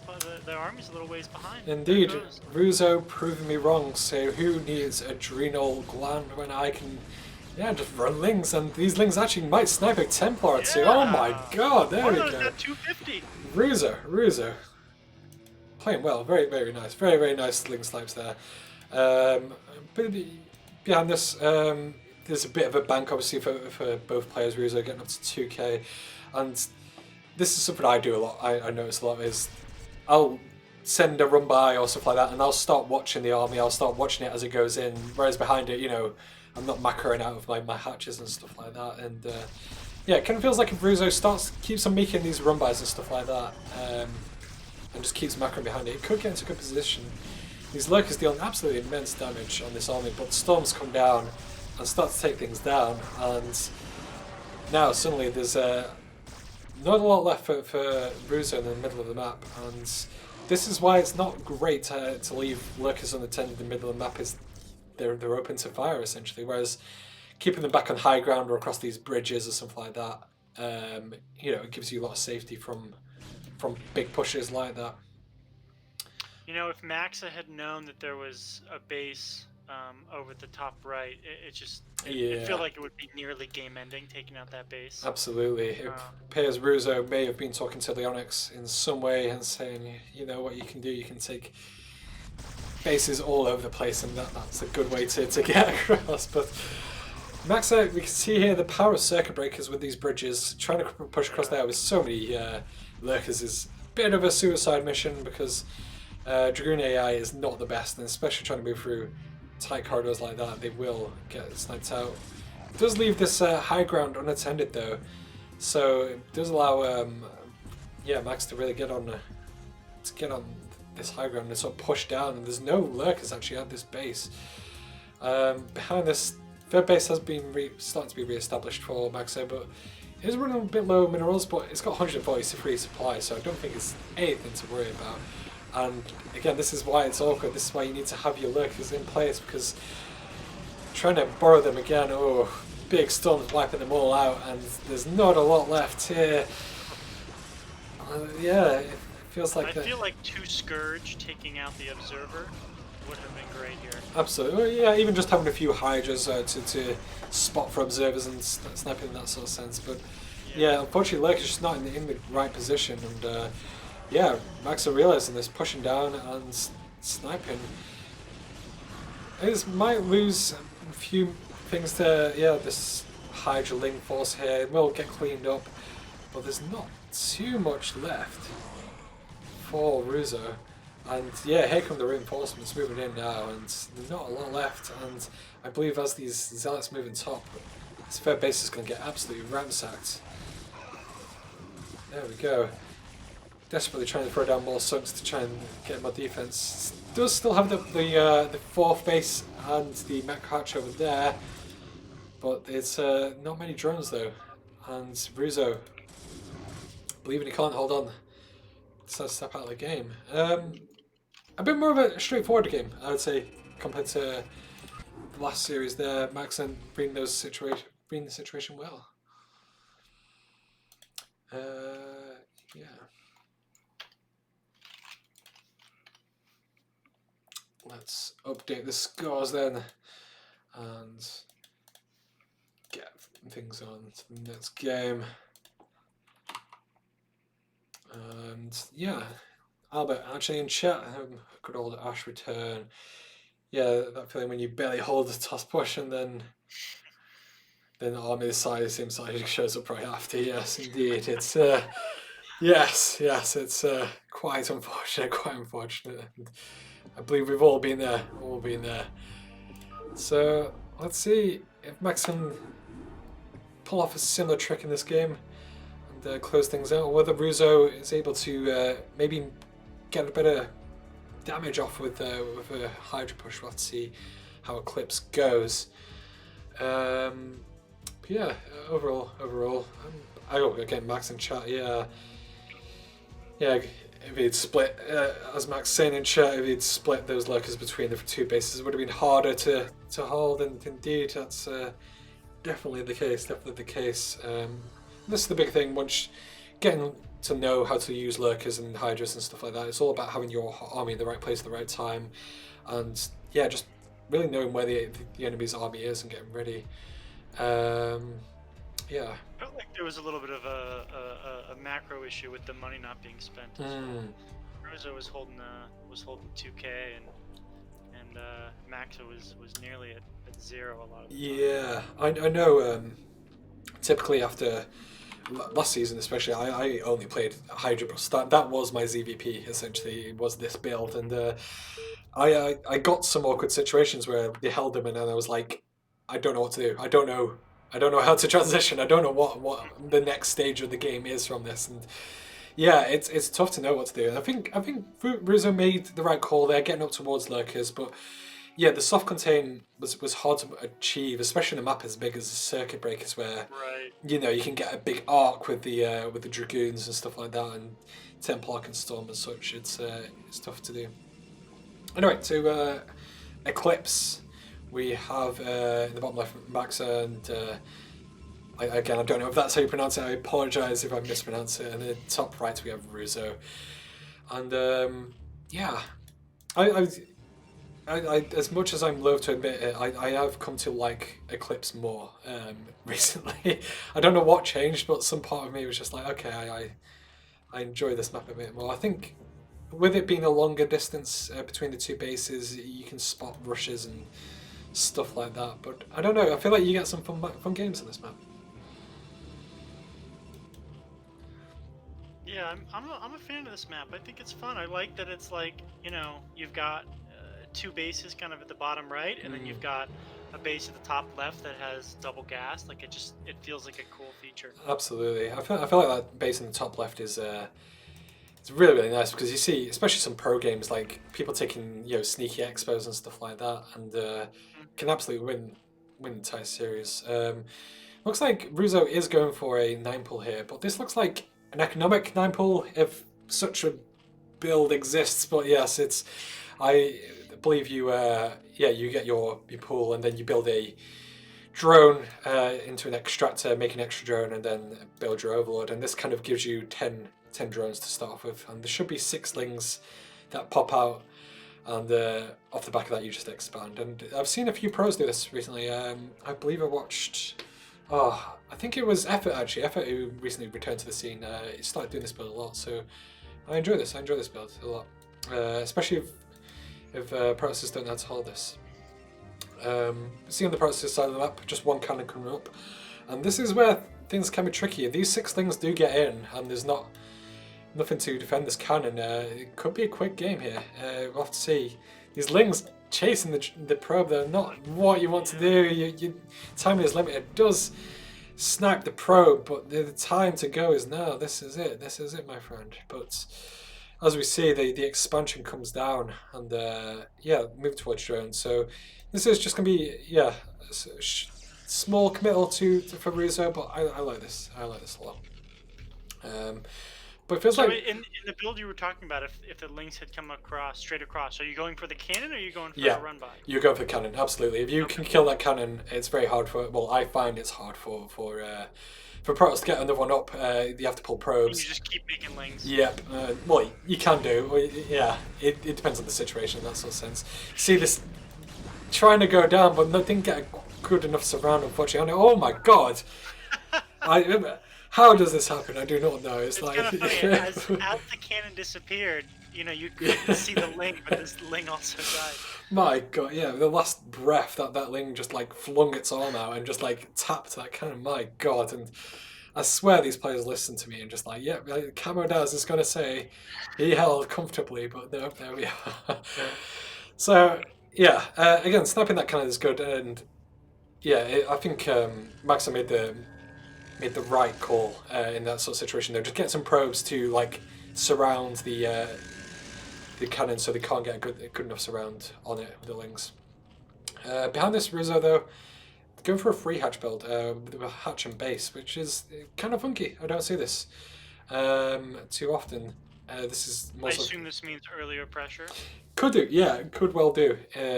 Typically, if you want to play along a macro game, you will try and get your third base up and obviously drone up as quickly as possible. But yeah, I wonder, I do wonder what this is going to go for. We don't see a second gas for Ruzo, so no spire or anything too tricky in that regard. So we'll have to see what he wants to do with this layer tech.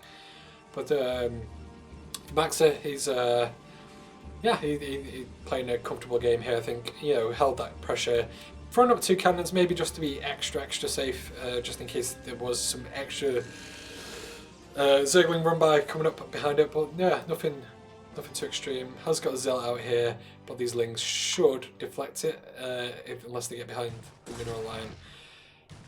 I say this, yeah. Here we go. More Lings being forced out, and this is good. This is a good use of it. A single Zealot here. Because Maxa can see here that this is a low drone count here, so the more Lings he can force, the better here. And so many Zerglings, unfortunately. It is a Spire coming up for Russo, but again, really low drone count. You need a lot to kind of try and support this economy. So hopefully you can get more drones up soon, get that second gas going, really start pumping for it. This could work out well. Maxa hasn't yet got up his Citadel. He hasn't got up a Stargate, and he's building another gateway. So if there's an opportunity for the Spire, this is absolutely it. I see no cannons coming down either in the. In natural there's one, but in the main base, absolutely could fly in and deal some really big damage. So we'll have to see. We'll have to see. But yeah, this third hatchery, this macro hatchery, yeah, it's still making more Lings, but it kind of feels like it could make use of this lava for more drones at least, just until the point where you get two base saturation, get your third gas going and stuff like that. Whereas these Lings at the moment, might be able to run by. Actually, this Overlord does spot that there might be a bit of a gap, but we'll have to see if Maxa can sort of block this off. Because if this is blocked, then yeah, this becomes very awkward. Even if it's not blocked, 3 cannons here. Oh yeah. Most of these Lings are going to die, and there's 2 cannons in the main, so you're not going to get anything done with There them. you go. Yeah, of course. Maxa listening to me in the future saying, yes, I need cannons everywhere because this might be new, and absolutely reading it correctly. If you see that moving out of the Zealot, he sees that there was no third base, saw the low drone count, so he knows that something tricky must be coming across the map. So he's going to move out of these Zealots, going to try and see what's up again, put on a bit of pressure, and should move up this ramp and maybe see some Lings, but these Mutas are going to come in for the first time now. Actually gets a good run by, but like you say, with 3 cannons, not sure about trying to focus these down. It's difficult. Does get on top of them there, and all cannons do get taken down. Zealots do come in and try and repel the Ling forces, but these Mutas moving back. It feels like these Mutas don't really need to do this. They could kind of stay back and yeah, try and get some picks up here as he's doing so. And not the worst. I don't know. Yeah, it could have been much worse there. The Ling sniping the cannons was absolutely great, but yeah, these Mulisks not getting as much done as they could. It's denying obviously this natural from being taken here. So yeah, we'll have to see. We'll have to see. And I guess one thing working in Rizzo's favour here is that there's still no Stargate here. It is getting a opaque Archon though, so if you want to see Mutas versus an Archon, let me tell you, it is something of a horror story which keeps many Zergs up at night. If you, yeah, it's gonna be very, very awful. So hopefully Rizzo manages to stay clear of it. Comes in here, starts to take down this cannon. You can see why cannons are absolutely some of the flimsiest buildings in StarCraft. Murdered. There you go.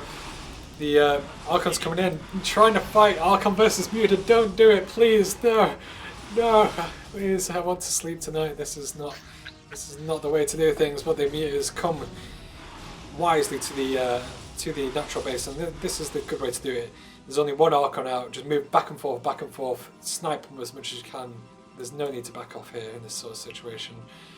But yeah, Rizzo panicking a bit in the situation, trying to figure out how to get damage done. Oh, nice. Good snipes here on the probes. Good snipes. But behind this, you know, time's running short. It feels like these Mutas are only going to get so much done. More Archons are coming out. We'll snipe these cannons, but if you can get a Archon per base, it's going to be very, very hard to deal with this. You can see this Archon down here waiting, and some of these Mutas aren't ready to do anything else. And he's going all in on these Mutas too, right? I mean, he's still making Mutas. Yeah, absolutely, and that's all his larvae are going to. And if we're looking at the worker count, 17 to 38, like if he doesn't get the win in the next 2 minutes, and like you said, 2 Archons, you know, 1 Archon at each base, it's just going to become impossible. Exactly. I think we're almost at that point. Exactly, and yeah, no, like you're saying, no drone saturation in the natural. And Muta builds are good. Don't get me wrong; they can win a game outright sometimes, but you have to learn when to do it. Obviously, to scout and notice when, again, with every build, when is it not working out, and if it's not working out, switch for something else. With free bases, with free hatches, I should say, you can get up a bunch of drones and really do a lot of damage. These mutants do come in again and take some shots off at the probes, but I think this is the right idea, though. I think, well, Max is turning back, but I think Max could have just gone straight across. Absolutely, yeah. And won. Yeah, trying to base trade the situation feels good because these mutants are never going to be able to fight these Archons. No, my god, 2 Archons fighting Mutas, oh my god. And the storm comes down, oh my god, no. Rizzo. Ah, that was a quick and painful end, unfortunately, to that series. My god. That was... yeah, I didn't expect that. That's quite unfortunate. I feel like Rizzo, he had the right idea, man. He knew the builds, but again, it's just not being able to get as much done with them. Especially with that Muta build, he really had the opportunity, the time to sort of, you know, get on top of it and... it's so control based, right? Absolutely, yeah. If you can't micro Mutas really well, like you're not going to get enough damage with them to make it worth it. Absolutely. I you know, and again, sit here armchair commentator talking about how he should be doing this and doing that, but of course, you know, if I'm in that same situation, I've made those same decisions multiple times over, and you know, I will probably continue to make those decisions in the future at some point. And it's hard. It's really, really hard to know when to transition, when things are dealing damage, where to move certain units and stuff like that. And yeah, no shame from Rizzo whatsoever. Max are looking strong there, looking know how to respond to the situations. Okay, give me 2 seconds, guys. I'll be back.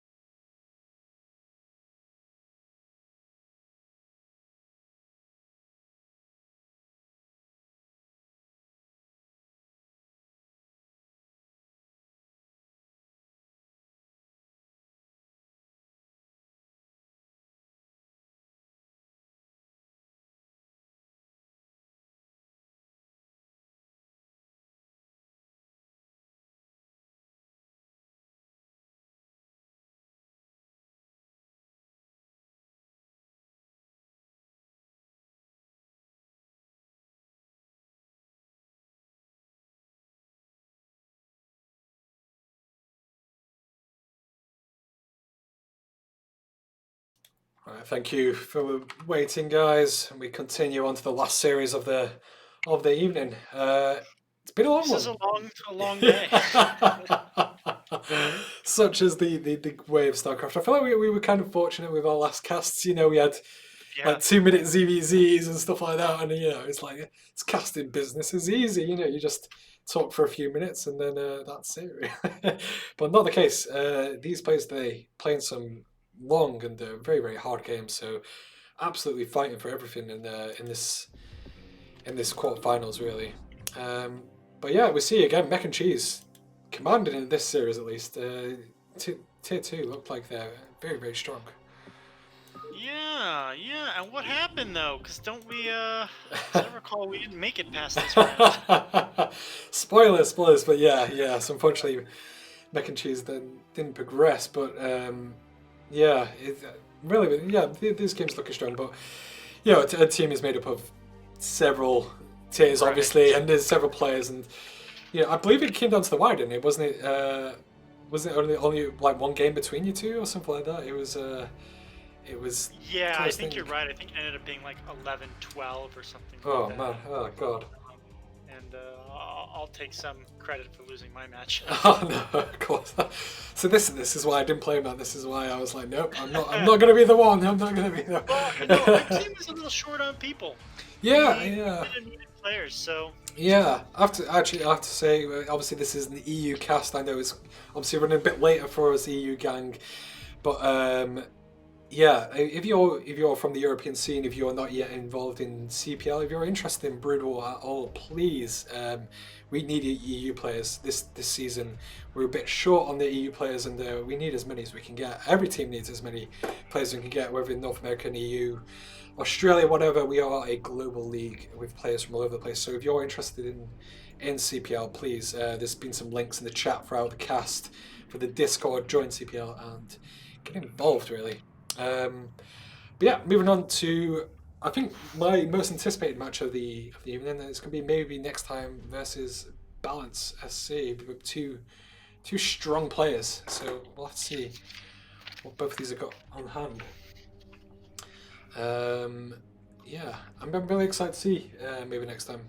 He's a really good player, and yeah, I yeah, think he's super active too absolutely. in general and in looking for games, and he comes in voice a lot, so he's all over the place. Absolutely, and I think these are the sort of people that make the scene go round in that sort of sense. They're always involved, always trying to find games, and yeah, really good, really good.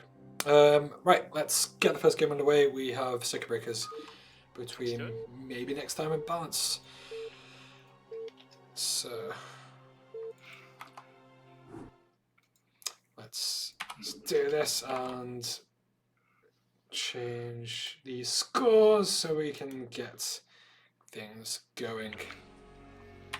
So in the bottom left of Circuit Breakers we have maybe next time, and in the top right in the yellow Balance SC. And yeah, ZVT for a change, changing things up. Balance seems okay. I imagine there might have been a bit of latency issues perhaps, but very very good, very good. I think this is the other thing I forget always about CPL is that like we were saying, we are global league. We play with players all over the map, all over the world. So sometimes you play against players and you have to play on like turn rate 16 or sometimes turn rate 12 even, and it's learning how to play in those sort of situations is hard. I know CVT always relies on well, not always, typically relies on mute or micro and stuff like that, and trying to micro at low latency a high latency is very very hard in that situation. I'm usually okay up to like 16. Mm. And then below that is where I start to get frustrated. Yeah. I think turn rate 16 is agreed by a lot to be all right, manageable in that sort of situation, really. And yeah, even muteless micro in that sort of turn rate is definitely okay. Moving on to this game. I'm interested to see what maybe next time does here. I know typically he favours bio-based builds. He goes for a lot of aggression sometimes, what marines and medics and stuff like that. But I've seen him play Mech once or twice. I'm not sure how much he favours that though. I'll be interested to see how much he plays here. But everything looking standard for both players at the moment. Getting up to this first hatch here, hatch before Paul, and yeah, looks like I expect a quick expansion from the Terran as well. Yeah, let's see how things go. Yeah, balance. I'm fairly certain I played him in Rookie Star League RSL. I might be thinking of something else though, but I'm pretty sure we played as EBZ, and I remember sweating profusely throughout that match because it was terrible. It was fun. Were you in the last season? Yeah, of CPL. RSL, yeah. RSL. Yeah, RSL. Yeah, RSL. Yeah, I actually won. Is that what you were talking about? You were talking about RSL? Yeah, I was talking about RSL. Yeah, I actually won. How'd you do in that season? I won actually. I won the. Oh, you did. Yeah, but I beat NCX in. Oh, you the did? Final. Yeah.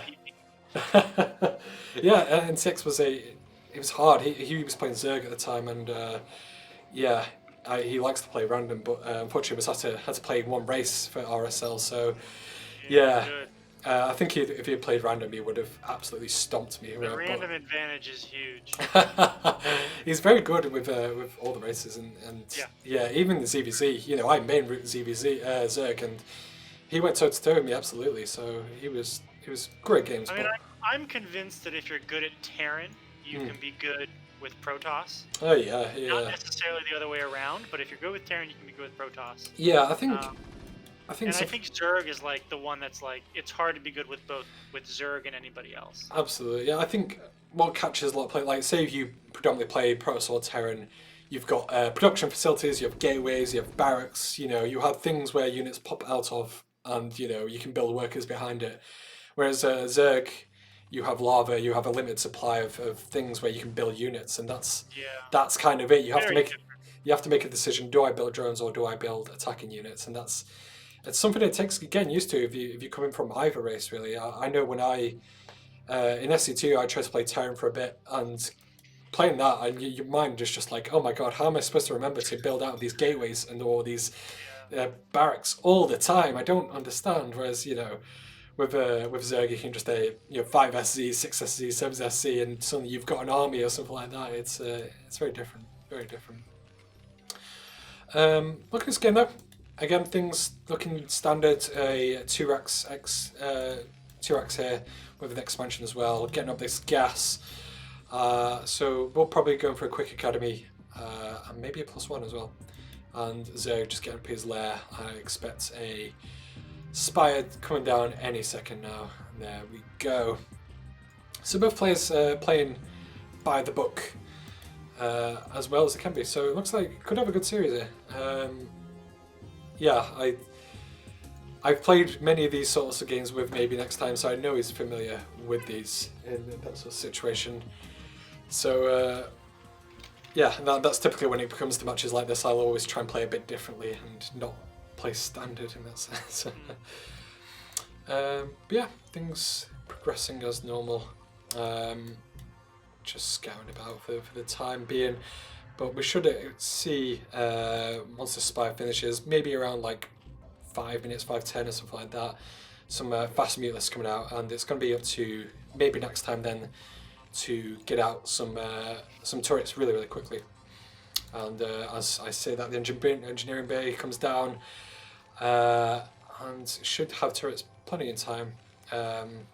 Yeah, as a Terran, it's hard to scout, especially things like 2 hatch lurker and stuff like that, and to know if there's lurkers coming or whether there's muteless coming. So a lot of it does depend on the information you can get with that early scout. Link coming in here, being annoying. Well, maybe I know it doesn't get a CV there, but just being annoying, trying to move around. These actually managed to somehow outrun every single Marine ever. Oh my god, that was wow! Look at this incredible. Scout. That shouldn't be possible. Jesus Christ, that's one of those where you kind of hit yourself. You're like, how did this happen? Oh my god, might lose a CV here. No, moves it away in time, and that Marine saying, "Go away, please." My god, So annoying. But yeah, behind this balance, knowing what to do, getting up his six Mutalisk, should I say, and gets up his +1 attack as well. So should have Mutalisk across the map fairly shortly. And there's no turrets yet up for maybe next time. Couldn't it find with this timing. Yeah, good Zergs Yeah, can. it's 6 minutes, right? Oh, it looks like Yes. they're just coming down. Are they just Yeah. gonna make it? Yeah, maybe they do. And yeah, 6 minutes is the earliest that the Mutalisk can arrive. A good Zerg player can be on top of them. If you ever watch, especially someone like Queen, Zero, whatever, play, oh my god, they can get Mutalisk in your base so quickly. But balance, Oh, these need to go. They're yeah, not has going right to production, probably, right? yep is waiting for these 6 Mutalisks. It will come in. Should be able to snipe this SCV here. So does stop this turret getting up just in the nick of time. And this will be annoying. Needs to do a bit of micro here, moves back and forth, all good. How many Mutalisks do you need to one-shot a SCV? Oh, 6 is the magic number, I believe. It's 6? Oh. Yeah, so this is why, yeah, 6 try and get out 6 straight away in that sort of sense. I want to say anyway, and like someone correct me in chat if I am wrong. But yeah. I think it's 7, and the reason I say is because he had 6 and he hit that SCV and it had one more hit. Yeah, a lot of the Mute Micro is just trying to use the tricks to try and get all your mutes to fire at once in that sort of sense. If they all fire at different times, it can be a bit awkward. But for now, yeah, I expect balance to be getting up to these like 11 Mutalisks, one control group of Mutalisks anyway, and just be annoying. Just try and focus down, yeah, any turrets or pick up any stray marines or something like that, or SCVs, as he is doing here. And this is good because as a Terran, you want to, from what I know anyway, you want to try and move across the map and maybe put a bit of pressure on the Zerg. You know, stop them getting a third base up, but not let them drone to the high heavens. But good control from Balance SC here, picking up the Marines for days, and it does get a Mutalisk there, but you know, not the end of the world. Meanwhile, on the bottom right, he has got up his third base, so should be droning up that fairly shortly. Yeah, he's got a pretty big bank that's already building. Absolutely. And this is what I do with Mutalisk, is that I spend so much time trying to be J-Donk, you know, nipping in and out with them, and then meanwhile at home there's like 6 lava that are just waiting to be spent. Like, what the fuck are you doing? Come on. But we see behind this that Balance has got up his hive, getting up towards that Defiler play, I imagine, fairly quickly, and getting up his carapace as well. Now, if there's one thing that I know maybe next time is not a fan of, it is Ultralisks. So we see no Hydralisks or therefore Lurkers, so it looks like that Balance might go towards the Ultralisk tech with the fast carapace upgrade as well behind it. It's might try and push for that as well. What's up with this turret at the top? Is this supposed to be a base denial at the top? Yeah, this is another thing. Maybe next time does he builds turrets absolutely everywhere, and then you send your drone to build a base, and you're like, hang on a minute, what's going on? That means he doesn't know about the 5. Exactly, yeah. This is the full sense of security you can build yourself into. Unfortunately, like, oh my god, they're still on 2 bases. I'm absolutely fine, but meanwhile, you can see that yeah, not too many drones to balance, but it should start drawing up that bottom right base, should I say, quite quickly. There is a significant mirroring force out for maybe next time though, so he could maybe start trying to push across the map. Might throw down a few scans and try and see where that base is. I believe he just threw down one now and might try and move towards it. But is he banking on purpose because he's going for Ultralisk? Or?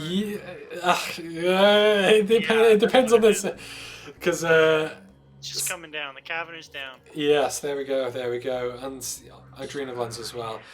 See, yeah, you'll speak to some players such as myself, and they'll be like, "Oh, why do you have like 2,000 minerals and like 5,000 gas?" I'm like, "Oh, it's my ultra bank. That. What are you talking about? I'm planning all this." Meanwhile, I've missed like 20 cycles of macro and stuff like that. So, yeah, I forgot who said it, but yeah, ultra a good way to pretend you've got good macro is the It's the phrase, I believe. But maybe next time, had enough of being pinned in his base, is going to start trying to move across the map now, throwing out scans, trying to see what is happening. These Mulists trying to be annoying, but they're just playing for time at this point. They know that the Ultralisks are going to be on the way soon, so it's just a delay game, and you can see the natural of balance here. Just get up some sunks, some colonies here, and it becomes so hard to break this with a Marine Medic ball, especially with Mulists about. The SUV does spot the bottom right base, so maybe next time definitely knows about this now. So he could move and try and get there. The longer this game goes, the harder it's going to be for maybe next time in this position, especially staying on only +1 at the moment. It looks like they were waiting for the tank, maybe, but the tank is just coming out, although it's a little blocked. It's stuck, unfortunately, and that's very unfortunate. And tanks are good, do help with obviously with the Ultras as well, but especially in the map as circuit breakers, you can get a good surround. You can have pockets of Ling Ultra all over the place and just start to surround everything there, as the Marine Medic tank ball sort of moves out. So I would like to see some science vessels as well. You can see science facility is finished, so we should expect some vessels coming out soon. And that's definitely one way to handle Ultras, is just irradiating them to death. This Marine Medic ball finally starting to move out. 11 Minimalk is going to try and take the bottom right base down. There isn't actually too much here for balance. There's no Nidus network, there's no lurkers, not many sunks either, so it's going to be up to these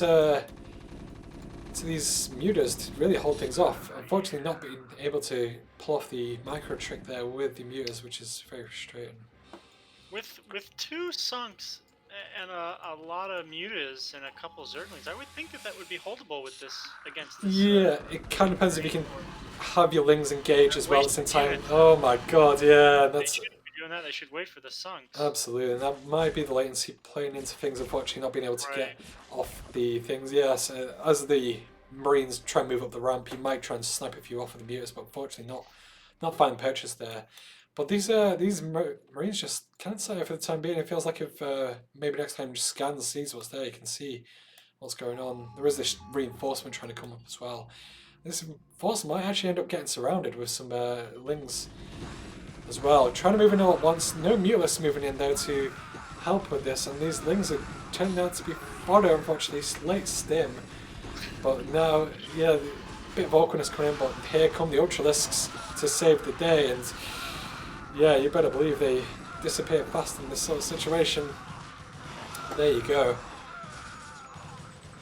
The power of Ultralisks has been revealed, and with the +2, I believe, being finished. Oh my god. Oh, the drop. Drop in the top right. I'm completely missed this, and yeah, this is a good way to get back at it. And suddenly all the drones have dropped down to 25. They might actually end up losing this hive. I believe the Ultras Cameron was picked off as well. I don't see it anywhere else, so definitely coming back into this game. And slowly things are very, very strange position. These Lings unfortunately not moving in time to save the spawning pool. And Can't get the fire though. there you go. But I almost wonder. Well, maybe not. I was thinking of maybe if they had gone for the Lings when they hatched. yeah, absolutely. Before the forces were united together. Killing the spawning pool was nice, but I'm not sure it's the right choice. The hive remains, and the Ultras tech can be rebuilt, and so the Lings can also come out very shortly as well, as soon as that's rebuilt. So, it's delaying the inevitable here. Maybe if this hive had been focused down, I'm not overly sure. Even sniping the Evo chamber or something like that, just something. Another drop going to come down though at the bottom right, and this is a good way to play. If you know your opponent is pretty strong with the units, go for drops. This Ultra Force, not sure about this, going for attacking at the front, will get wiped out, and this drop is going to start wrecking this. Oh my god. And well, what's kind of funny is that, like, there's also this little wall that was kind of made, with like a small choke. Yeah. But like nothing can easily get in. Absolutely, absolutely. And this Ultra's coming. I'm going to go down for the second time, unfortunately. My god. And Lings will try and come in and wipe this out, but there's not a lot here. And Balance on 20 drones here is struggling, really struggling to get on board. Pool will go down for the second time maybe as well. Unfortunately, looks like Marines aren't going to go down before that is the case. But maybe next time, playing commendable game so far. Has got up his siege tanks, held off the initial Ultralisks, and has got a science facility as well as a third base coming up. So yeah, 47 to 20 drones is nothing to laugh at. No, this is looking really good for maybe. Absolutely, and still not replaced the drones in the main and the bottom right. The drones there, absolutely nothing. So I feel like maybe next time could maybe force the issue here. He knows he's killed off the Ultralisk cannon, the Ultralisk cavern, should I say, a few times, as well as the Lings. So I'm not sure why he's waiting too long here. This, the timing is. And the other thing is that, like, if this was a better player from Balance would potentially be harassing this third. Yes, yeah. And if you were pushing right now, then they couldn't do that because they'd have to be worried about the army. And they have everything they need, right? They've got the vessels, so there's no worry about lurkers. Absolutely. Even though there probably isn't lurker tech. I mean, they've got probably everything they need. Absolutely. Those vessels as well, being able to irradiate any Mulus clumps or any Ultralisks and stuff like that. So you guarantee a lot of safety in that sort of sense. So, it kind of feels like, maybe next time maybe missing a bit of a trick here. He's going to try and go for this drop play again, and he's found purchase with it twice. There are Scourge in place on patrol, so we'll have to see if they'll spot this good time. Oh my god, the first one going down, and there you go. Balance making the right call there, knowing what to do. But yeah, as this game continues, you can see 2-2 is up for the Marines though, and the Bio Force, but these Ultralisks are going to be up pretty high soon in terms of their upgrades, so it's going to be very hard to break that. So I don't know, let's see what maybe next time can get done here. You see there's a bit of a wall here at the third base as well, which should stop any Ultras coming by and might stop some Lings. I believe that isn't linked tight though. I don't think there's anything in the bunkers though, right? No, actually no, you have a very good point. So yes, that's the what's called the deterrent, shall we say, in that regard. If you see the bunkers and just, oh my god, there might be a million Marines in there. But yeah, we can see there is a Nidus down here for Balance, so he's learned from these mistakes here. So with the Scourge and ability to reinforce with the Nidus really quickly, he should be okay. It feels like he needs to try and get up a fourth gas though. You can see his minerals doing alright, but yeah, could be on so much more with 4 gas and 4 minerals. These Ultras are actually killing a bunch of Lings as well somehow, unfortunately. This is the most annoying thing to do because Ultralisk AI is, I swear, some of the dumbest in the game sometimes. And yeah, maybe next time I feel like he's confident enough to push out here. This one... I think we're going to see one Ling Yeah. by our 9 o'clock base. One Ling figured out the entire Terran's defense. It's like, hang on a second, there's nothing here. And left alone, it could do a lot of damage. Oh my god, it's targeting the SCVs now. And maybe next time still the rats in. Yeah, oh my god. 1 or 2 kills, oh my god, the pain continues, and the whole Terran Armada is having to be utilised to defend. Matrix. Still nothing yet coming down. It's not like you can irradiate 1 Ling, I guess, but it's taking a while. This drop trying to come down the bottom right did get picked off by some Lings again with the Scourge, so not with the Scourge, by the Ling, should I say, and the Scourge trying to chase it off. So yeah, it's maybe next time, even having this 4th base blocked here by a single Ling, so feels like maybe panicking a bit under the situation, not knowing how to completely utilise the situation he has.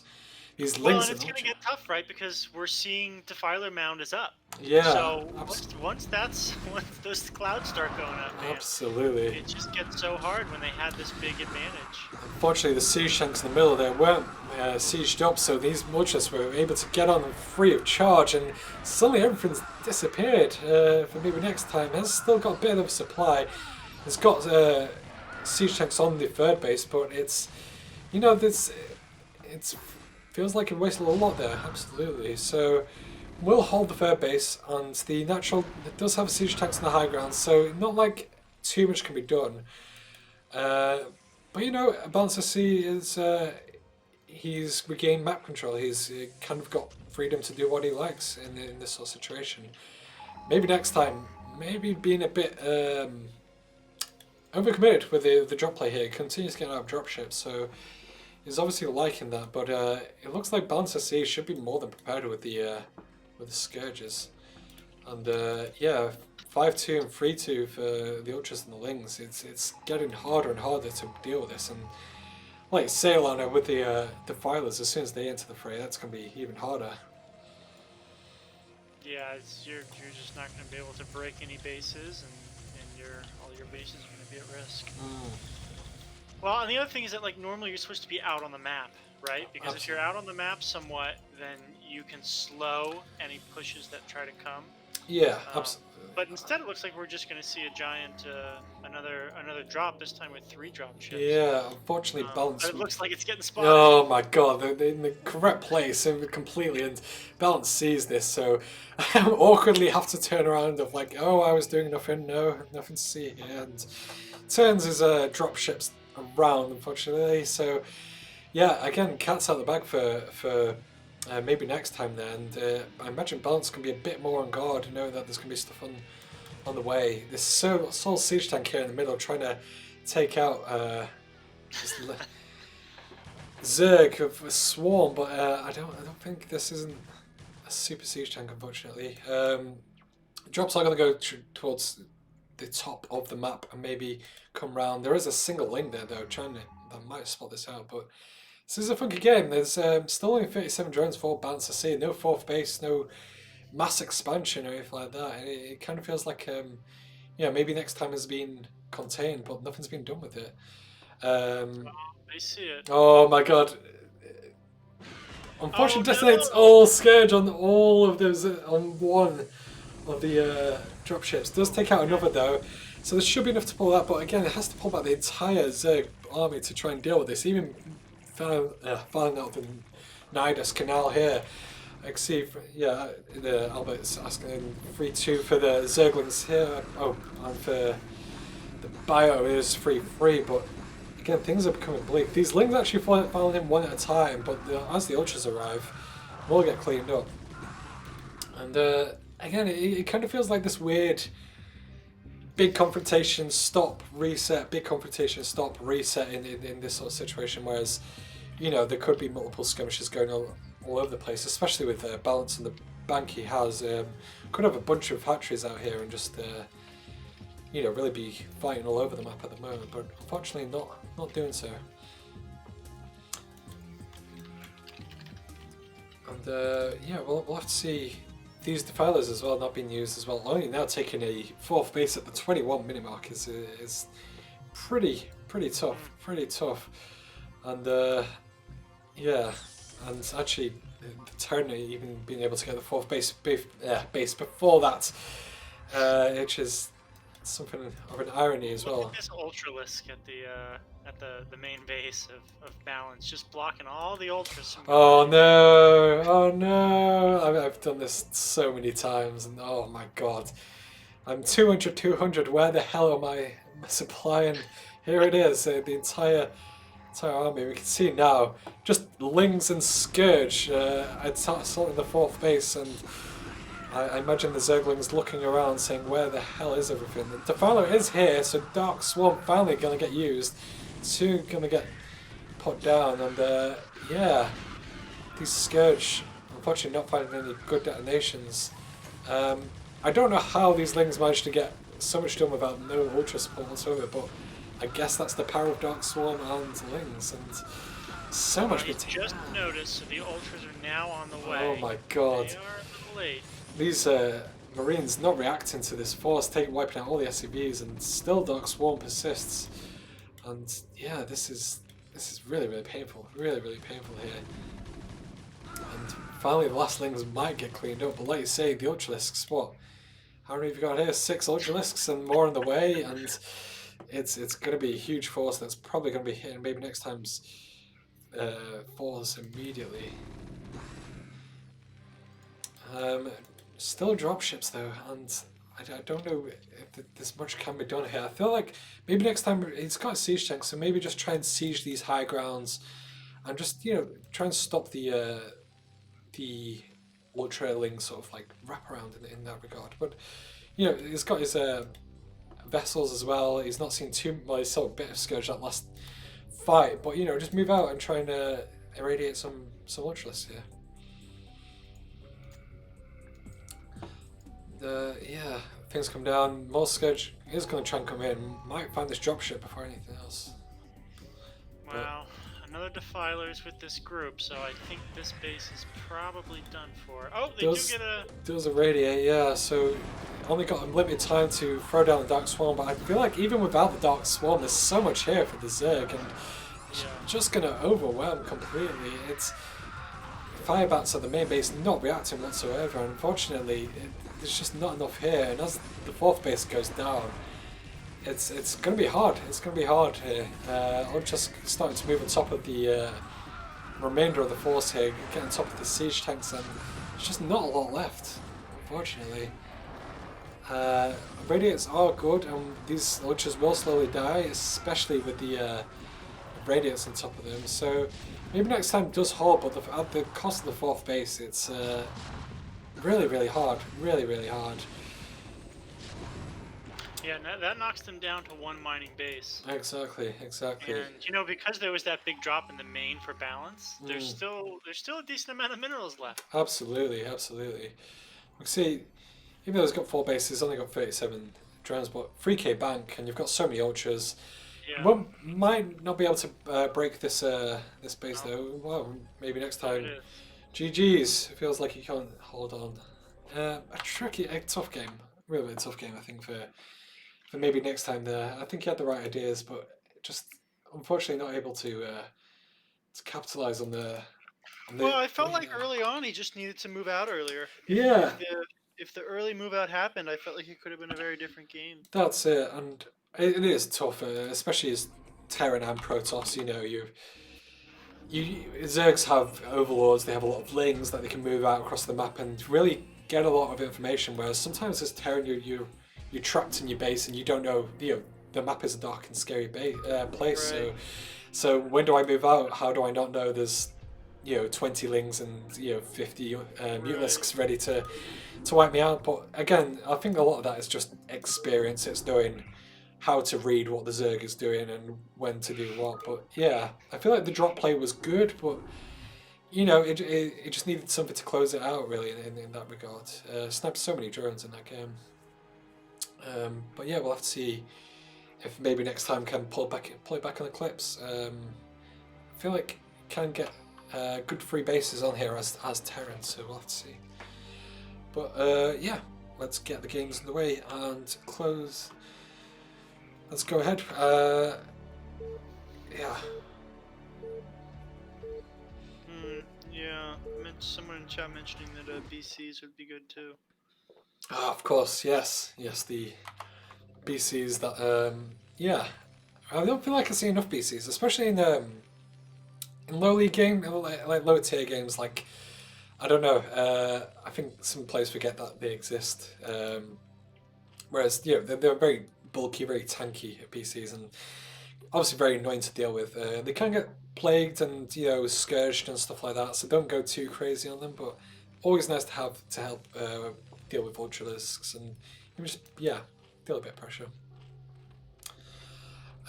Yeah, so let's see. It looked like bounce, and maybe next time we're happy playing a longer macro game though that time. So I don't think there's going to be anything tricky for either player here. Again, I think both players will just want to play a slow game. I don't know if we'll see it, but what's your read on the Goliath build? Is that still really popular?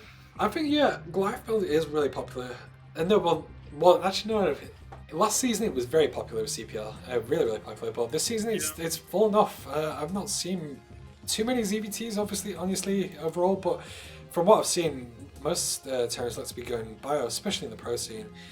I feel like some Zergs have figured out how to comfortably play against it. It can still be very, very tough to play against the Goliath build, but I feel like at this level, the Goliath build is a solid build. It's got very clear timings. It's it gets you a lot of you're very defensive. You generally okay against a lot of stuff really. So yeah, I like the You Goliath know, build. I was kind of under the impression that like Goliaths were a great counter to Mutalisks. Uh, And I tried playing a game versus a Zerg where I played Terran, mm, and I had like 25 Goliaths, and he came with like 3 groups of yeah, Mutalisks. Surprisingly, I was so surprised how much he wrecked me. this is it. I was so Yeah, surprised.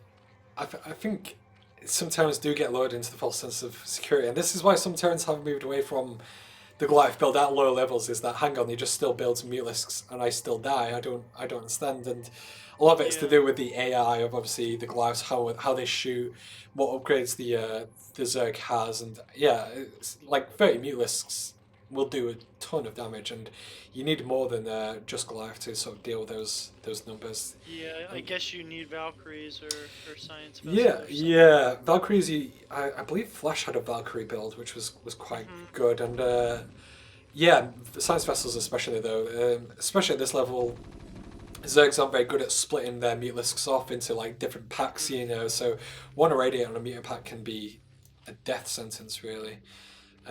So yeah, it's a bit of back and forth, but some players go for fast Hydra builds versus Goliath build as well, and there's all sorts you can do. So I don't know. I like playing against Mech. It can be annoying. There's a guy I play with on my team who plays a lot of Mech, and my God, we have like 40-minute games, and I'm tearing my hair out where he's still got a million siege tanks. But I don't know. I still enjoy it to an extent because you get to play longer, slower games in that regard.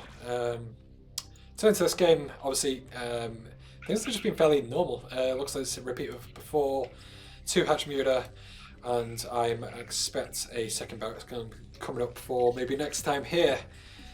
So, I feel like maybe next time is was comfortable with what he had in that game. It was just more about being aggressive, like you said, and that sort of sense, really. And might be able to Yeah, I thought learn from everything that. looked great. I mean, it seemed like he had a lot of units at the right time, and he Yeah, defended well, and he just needed to push out. absolutely. There is this link here that has been on the biggest chase of its life. It's going to finally snipe this SEV at the end. But yeah, I feel like, yeah, it's just knowing your aggression time. It's just knowing when to move out, knowing when to push your advantage in that sort of regard, really. And I'm interested that, between your games, like say if you play a CPL match game 1, do you watch the replay before you play game 2, or do you just go straight into the next one? It depends. If there was something that was like really weird that was done, Mm, then I'll be tempted to watch it. mm, Um, if everything just felt very standard, then I'll just play the next game. absolutely, I absolutely. wouldn't call myself the most strategic player. I'm mostly Mm. just building units and aim moving. So you know, The it's Protoss way, people always tell me you got to keep scouting, but like half the time I don't even see what the hell my probe is looking at because I'm trying Absolutely. to build stuff. We see here that maybe next time, the really good trick here, moving out with six Marines really caused Balance to panic and just threw down 3 sunken colonies, which is a lot of money for this time of the situation. And as a result, there's not going to be nearly as many Mutalisks going to be popping out as soon as the Spire finishes. So good trick there by maybe next time. This is something good to do. I know playing on ladder last week, I had this a lot. Terrans would just move out with a random ball of like 10 Marines. I'm like, the hell is this? What? And you just have to react and throw down these sunks really. But maybe with 6 Marines, a bit excessive. But obviously Balance Yeah, a bit afraid. what was called for? Like, was it definitely 2, or would 1 have Yeah, sufficed Marines? exactly. And I think just having a few links about just keeping a link nearby to make sure are they definitely committing across the map, are they definitely going for me in that sort of sense, and maybe not putting as many down or morphing them immediately is the way Right. to No. play this. No turrets up yet though, and these Milas are out, so this natural bit exposed, obviously Marines nearby, but no turrets at all. So might be a bit of damage here from Balance to, and you see the panic turrets coming down now, but only 3 Mutalisks unfortunately, so not going to be able to get too much damage done as you can see, but again, all coming down to these first couple of sunks really, really hampering, yeah, working against this timing here. We'll pick up some Marines, which is always nice as well, and I don't actually see any medics as well, so these Marines are actually really exposed. That's very nice as well. Might get a pick up on the missile turret. Here comes the medics. So, yeah, it feels like Balance in the driver's seat again. Maybe knows that maybe next time won't move out, so I expect might want to try towards a third base sooner rather than later. Unless he just wants to commit to like a heavy meatless all in, but as I say, that here comes down the third base. But yeah, for maybe next time, it kind of feels like, yeah, the vessels were a good move last game. Maybe try and go for something similar. Just quick vessels always do well. These Meatless doing very, very well with their micro. Actually not losing one yet, and it's just going to be very, very annoying and try and snipe off what he can. And you know, this stops any move out. The more these Meatless are in the Terran base, the Terran obviously can't move out and has to respect these Meatlisks. These are getting badly injured though. Indeed. They're gonna have to wait to heal perhaps soon. Or just be real careful. Indeed, indeed. It has forced a lot of turrets out for maybe next time though. You can see 3 going out for the production. Only a few in the main, more coming up maybe now. But yeah, natural, definitely a lot of turrets. Maybe not even in the best spot as well, can move in and out. But yeah, I think Balance SC, we're reading this well. Lone SCV there trying to go out. Oh my god, it is the luckiest SCV there is. But the third base will come up for Balance here and get up his Queen's Nest. So I expect we're going to move towards another round of Hive, probably towards yeah, that Defiler, maybe Ultra Tech as well. See, no. What's your go-to build against Terran? Are you a lurker guy, needless guy? I'm an ultra guy. I'm just everything ultra. Yeah, I've relied on it too much, so much so that now people just like don't build anything else like apart from like siege tanks and like vessels, you know, and that sort of stuff. So I've been trying to learn Defiler lately, but Defilers are so hard to manage. They're very slow, they're very clunky, but if you can get in the right places, they're very, very good. So but yeah, I'm definitely Ultraman. Ultraman. But yeah, Ultra's pretty good, but I feel like especially the control of Ultras is very hard. It's getting them into the right places. But oh my god, these Meatlists have paid for themselves 10 times over, just killing so many Marines here, and even a couple of medics as well. And it's just Terran is forced back into the base, and even if these Meatlists die, it's just been so cost effective for these. So, you know, so this is a bit of a switch up. We're seeing 2 starports come down for maybe. Yeah, this looks like it probably will be more. What's it called? I expect more science vessel focused. I would hope so, at least anyway. No science facility out yet, though. I hope he's not taking the bait of this being in neutral, but we'll have to see. Well, can you build a facility without the starport? No, you can. Can you what? Sorry, excuse me. Can you build a facility without the science facility without the starport? Actually, oh god, that's probably a good point. I don't think so. Then no. Yeah, because you started the science facility just after. Yeah, that's right. It's been a long cast. I know. I've slouched way down into the It's perkier earlier. Indeed, yeah. Bright-eyed and bushy-tailed at the start of this cast, and here we are. Go through the trenches after this, man. My god. But science facility will finish, and we're going to move on to, I imagine, vessels finally. And yeah, but behind this, Hive has finished, and I expect the Ultralis Cavern just coming down now will start to apply a lot of pressure. But there's going to be a time in here with all these Marines. Still quite a few Meatlisks around, so we'll delay this push. And ironically, these 3 panic sunks will help defend this if it wants to push for the main. But yeah, this is the thing to do. Just stay back we'll try and keep the Marines back and keep them pinned and stop them from running across the map. Scans coming down. Does see that there's not too much here for Zerg, so there's definitely a time in it. So we're definitely seeing that same strategy again with the Ultralisk Cavern coming up and that big bank getting ready to be spent. Indeed. Only 2 sunks on this third base, but it will be hard for maybe next time to break this. But again, it kind of feels like there's this huge Marine force and not too much has been done with it. At least, you know, try and get in the face. Is more reinforcements coming in now and science vessels. So maybe just waiting to get everything grouped up and then maybe go for a big push here. But it feels like the more time goes on, the more time that Balance has had to ready a defense. You see 5 sunks going to be coming up here. With the Link and the Mutalisks should be okay, but it depends if the irradiates go off, obviously. And yeah, again, just a bit of a calm before the storm.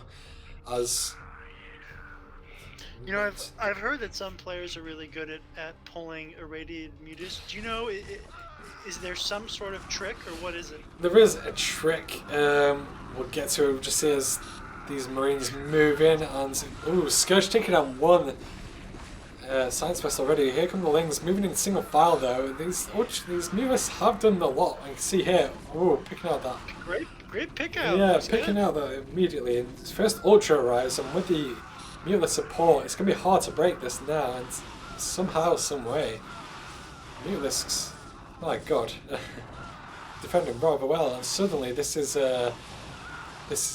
really, really difficult. Losing both science vessels as well, and all the momentum for maybe next time just being lost. And felt like, I don't know, I feel like maybe next time didn't do too many things wrong there. It was just obviously losing the vessels in that situation.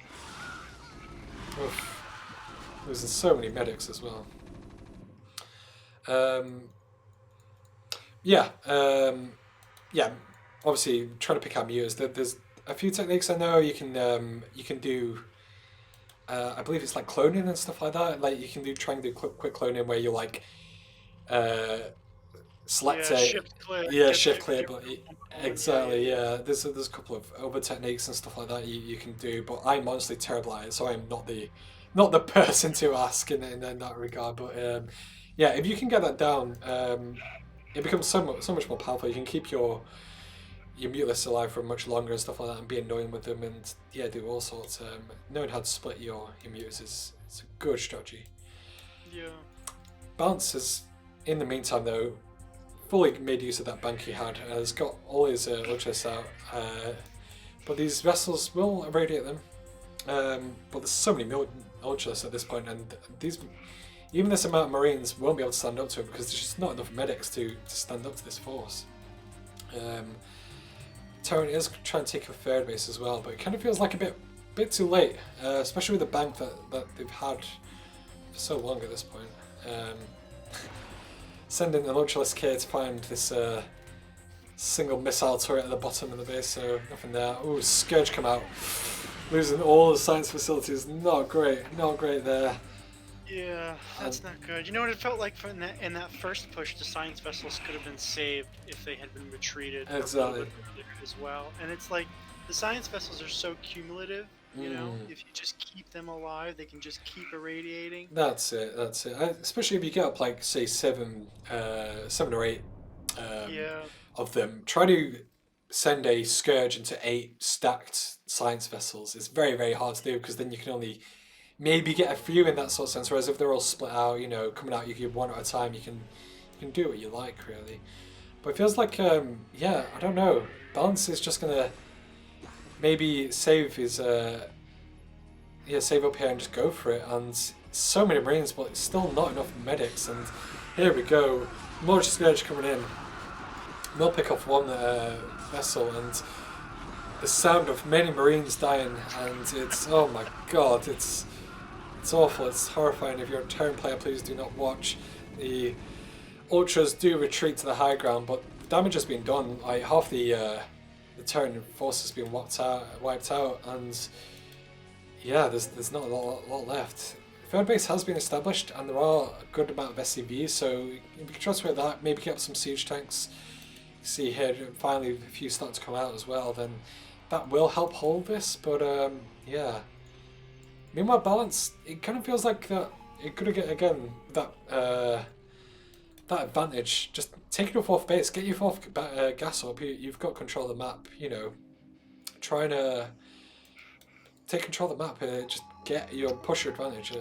It can't be done, man. There's turrets everywhere. I forgot. Yes, Not the yeah, the invincible turrets. That needs to send an ultra per turret to take them out at least in that regard. But you know, this is something that I don't see enough Terrans do though. It is like having Marines or SCVs or just something around the map to spot for move outs. I'm not so sure. Yeah, it's definitely nice to have that intel. Yeah. You know, one of the worst things for me is Protoss against Zerg. This is obviously a little different, but whenever someone burrows just a Zergling at the expansions, I get so frustrated because sometimes I remember to bring a zealot to kill 2 Zerglings. Yeah. But to bring an observer, like it's just not gonna happen. Not gonna That is that. my favourite trick to do against Protoss because so many of them forget about burrow. It's just we can see now that Balance has learned that maybe next time does build missile turrets and has wiped all of them out. There was a drop there as well that got taken out, unfortunately. Just unfortunate pathing from there, and yeah. Well, this is a big army, man. They're getting ready to come and. It just feels like this key defense matrices would be huge. Yeah, no bunkers on the high ground here, no siege tanks, and the third base will just get wiped out. Oh my god, so many getting wiped out here, and yeah, I mean 4-2. Ultras and Lings are just gonna absolutely wreck everything. These Scourge do get wiped out before they make connections with this, and oh my god, these Ultralisks, oh my god, please don't keep them together, get them out. There we go. Oh my god, actually wiped out half the Ling force with your own Ultralisk there, which is always a frustrating thing. But yeah, I don't know. The third base has been taken down here, and as the game goes on, you can see the natural base now being mined out for maybe next time. It's going to start very quickly, very, very fast. So it's really, really up to maybe next time to make something happen here. Has got one lone siege tank out, but just needs to get set up. I mean, Zerg just mines so slow off of so many drones. There's so few drones that... Indeed. Oh man, he's got to get that base established very quickly because the Naturals got one left and the main is just about dead too. Absolutely. In these sort of situations, like especially recently, I've just been in favour of, I know I've got the turn pinned, I know they've got nothing left, just build as many hatcheries as you can. You can see the fourth finally coming up here. But yeah, even try and take that top left gas, if you can take that as a Zerg, yeah, you get so far ahead. More drops coming out here. 5,000? Oh, sorry. 3,000. Both 3,000. Okay. Drops trying to come in here, and we'll get behind the mineral line. I don't know how. There was a million Scourge here, but it doesn't really matter anyway. There's so many Zerglings on standby, and everything gets wiped out. And ironically, these Ultras find a bit of a tough time to get out. But it kind of feels like that. Much like in the first game where maybe next time had a huge force and just needs to push across the map, I think Balance just needs to do the same. Just yeah, even just no defilers as well. Just get a defiler out or two, get some dark swarms, get some plagues, and just push it really. So many science vessels though. No Scourge about. But yeah, if these all get wiped out, it's ballsy definitely of maybe next time to send these out so far, especially knowing that he's had so many snaps before. And here we go. And this is what happens when you send out a bunch of science vessels by themselves, unfortunately, and suddenly, maybe next time, we're only down to one science vessel. No, we're coming behind. Sieges the tanks, but no. I'm not going to be able to handle this many Ultralisks. He is also counter-attacking at the third base as well, and again, damage is being done. Sure, you held the middle, but the third base is it's being ripped apart as we speak. And there is a bank for maybe next time, but as there's no mining, it's going to be more and more depleted here. Ling's actually getting into the natural, and we'll start taking this apart. if you can get the main on top of the production, it might be curtains here for maybe next time, but still pushing on, and the Marines do get back in time, unfortunately, for balance. But yeah, balance doesn't care. He's got a million ultras, he's got a million lings, so yeah, more ultras, no problems. Yeah, I just feel like there's not much maybe next time can do here. Third base being denied again, and fourth base is up for balance, but not even mining from it. It's very much just going to lose.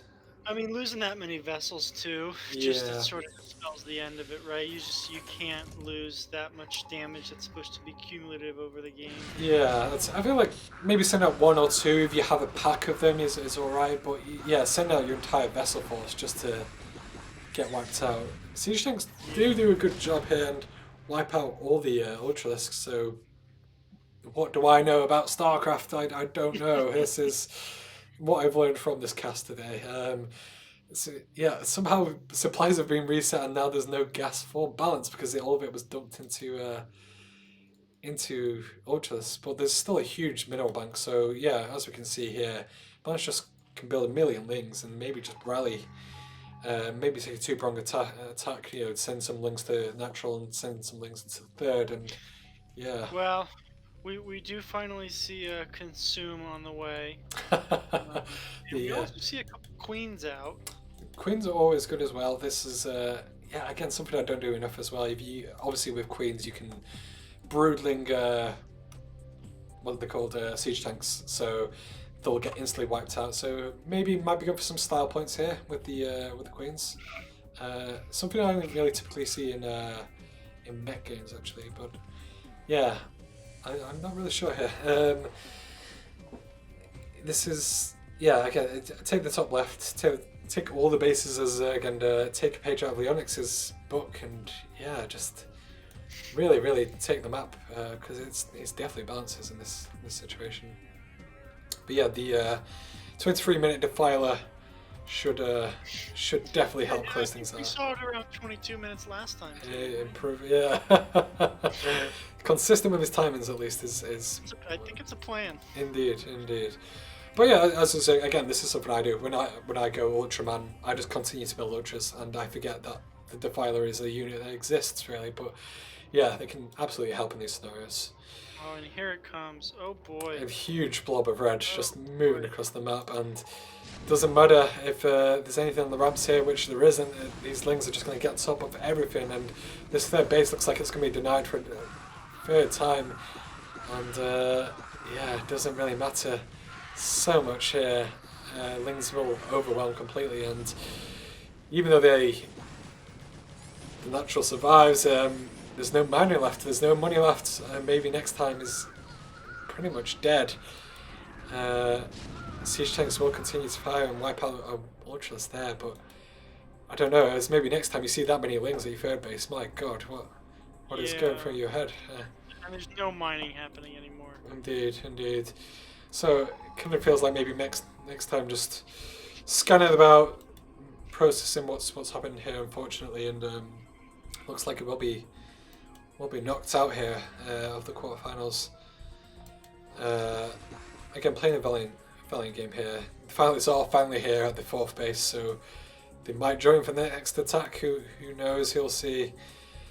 Maybe next time, GG's. And there we go. That's concludes the cast. And Wow. my at god, that. yes, it's I don't know what day it is anymore. It's been a long one.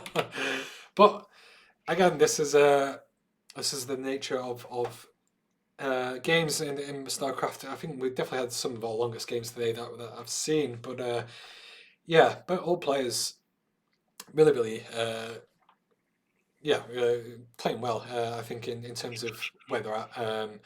Yeah, again, tier two isn't. We're not talking like high level players here. Tier two is talking about what I don't know, 1300 to like 1500 maybe or something like that. It's I just hit F the other day, so I'm back down to like 1100. there's a broad spectrum of skill level in there. Yes.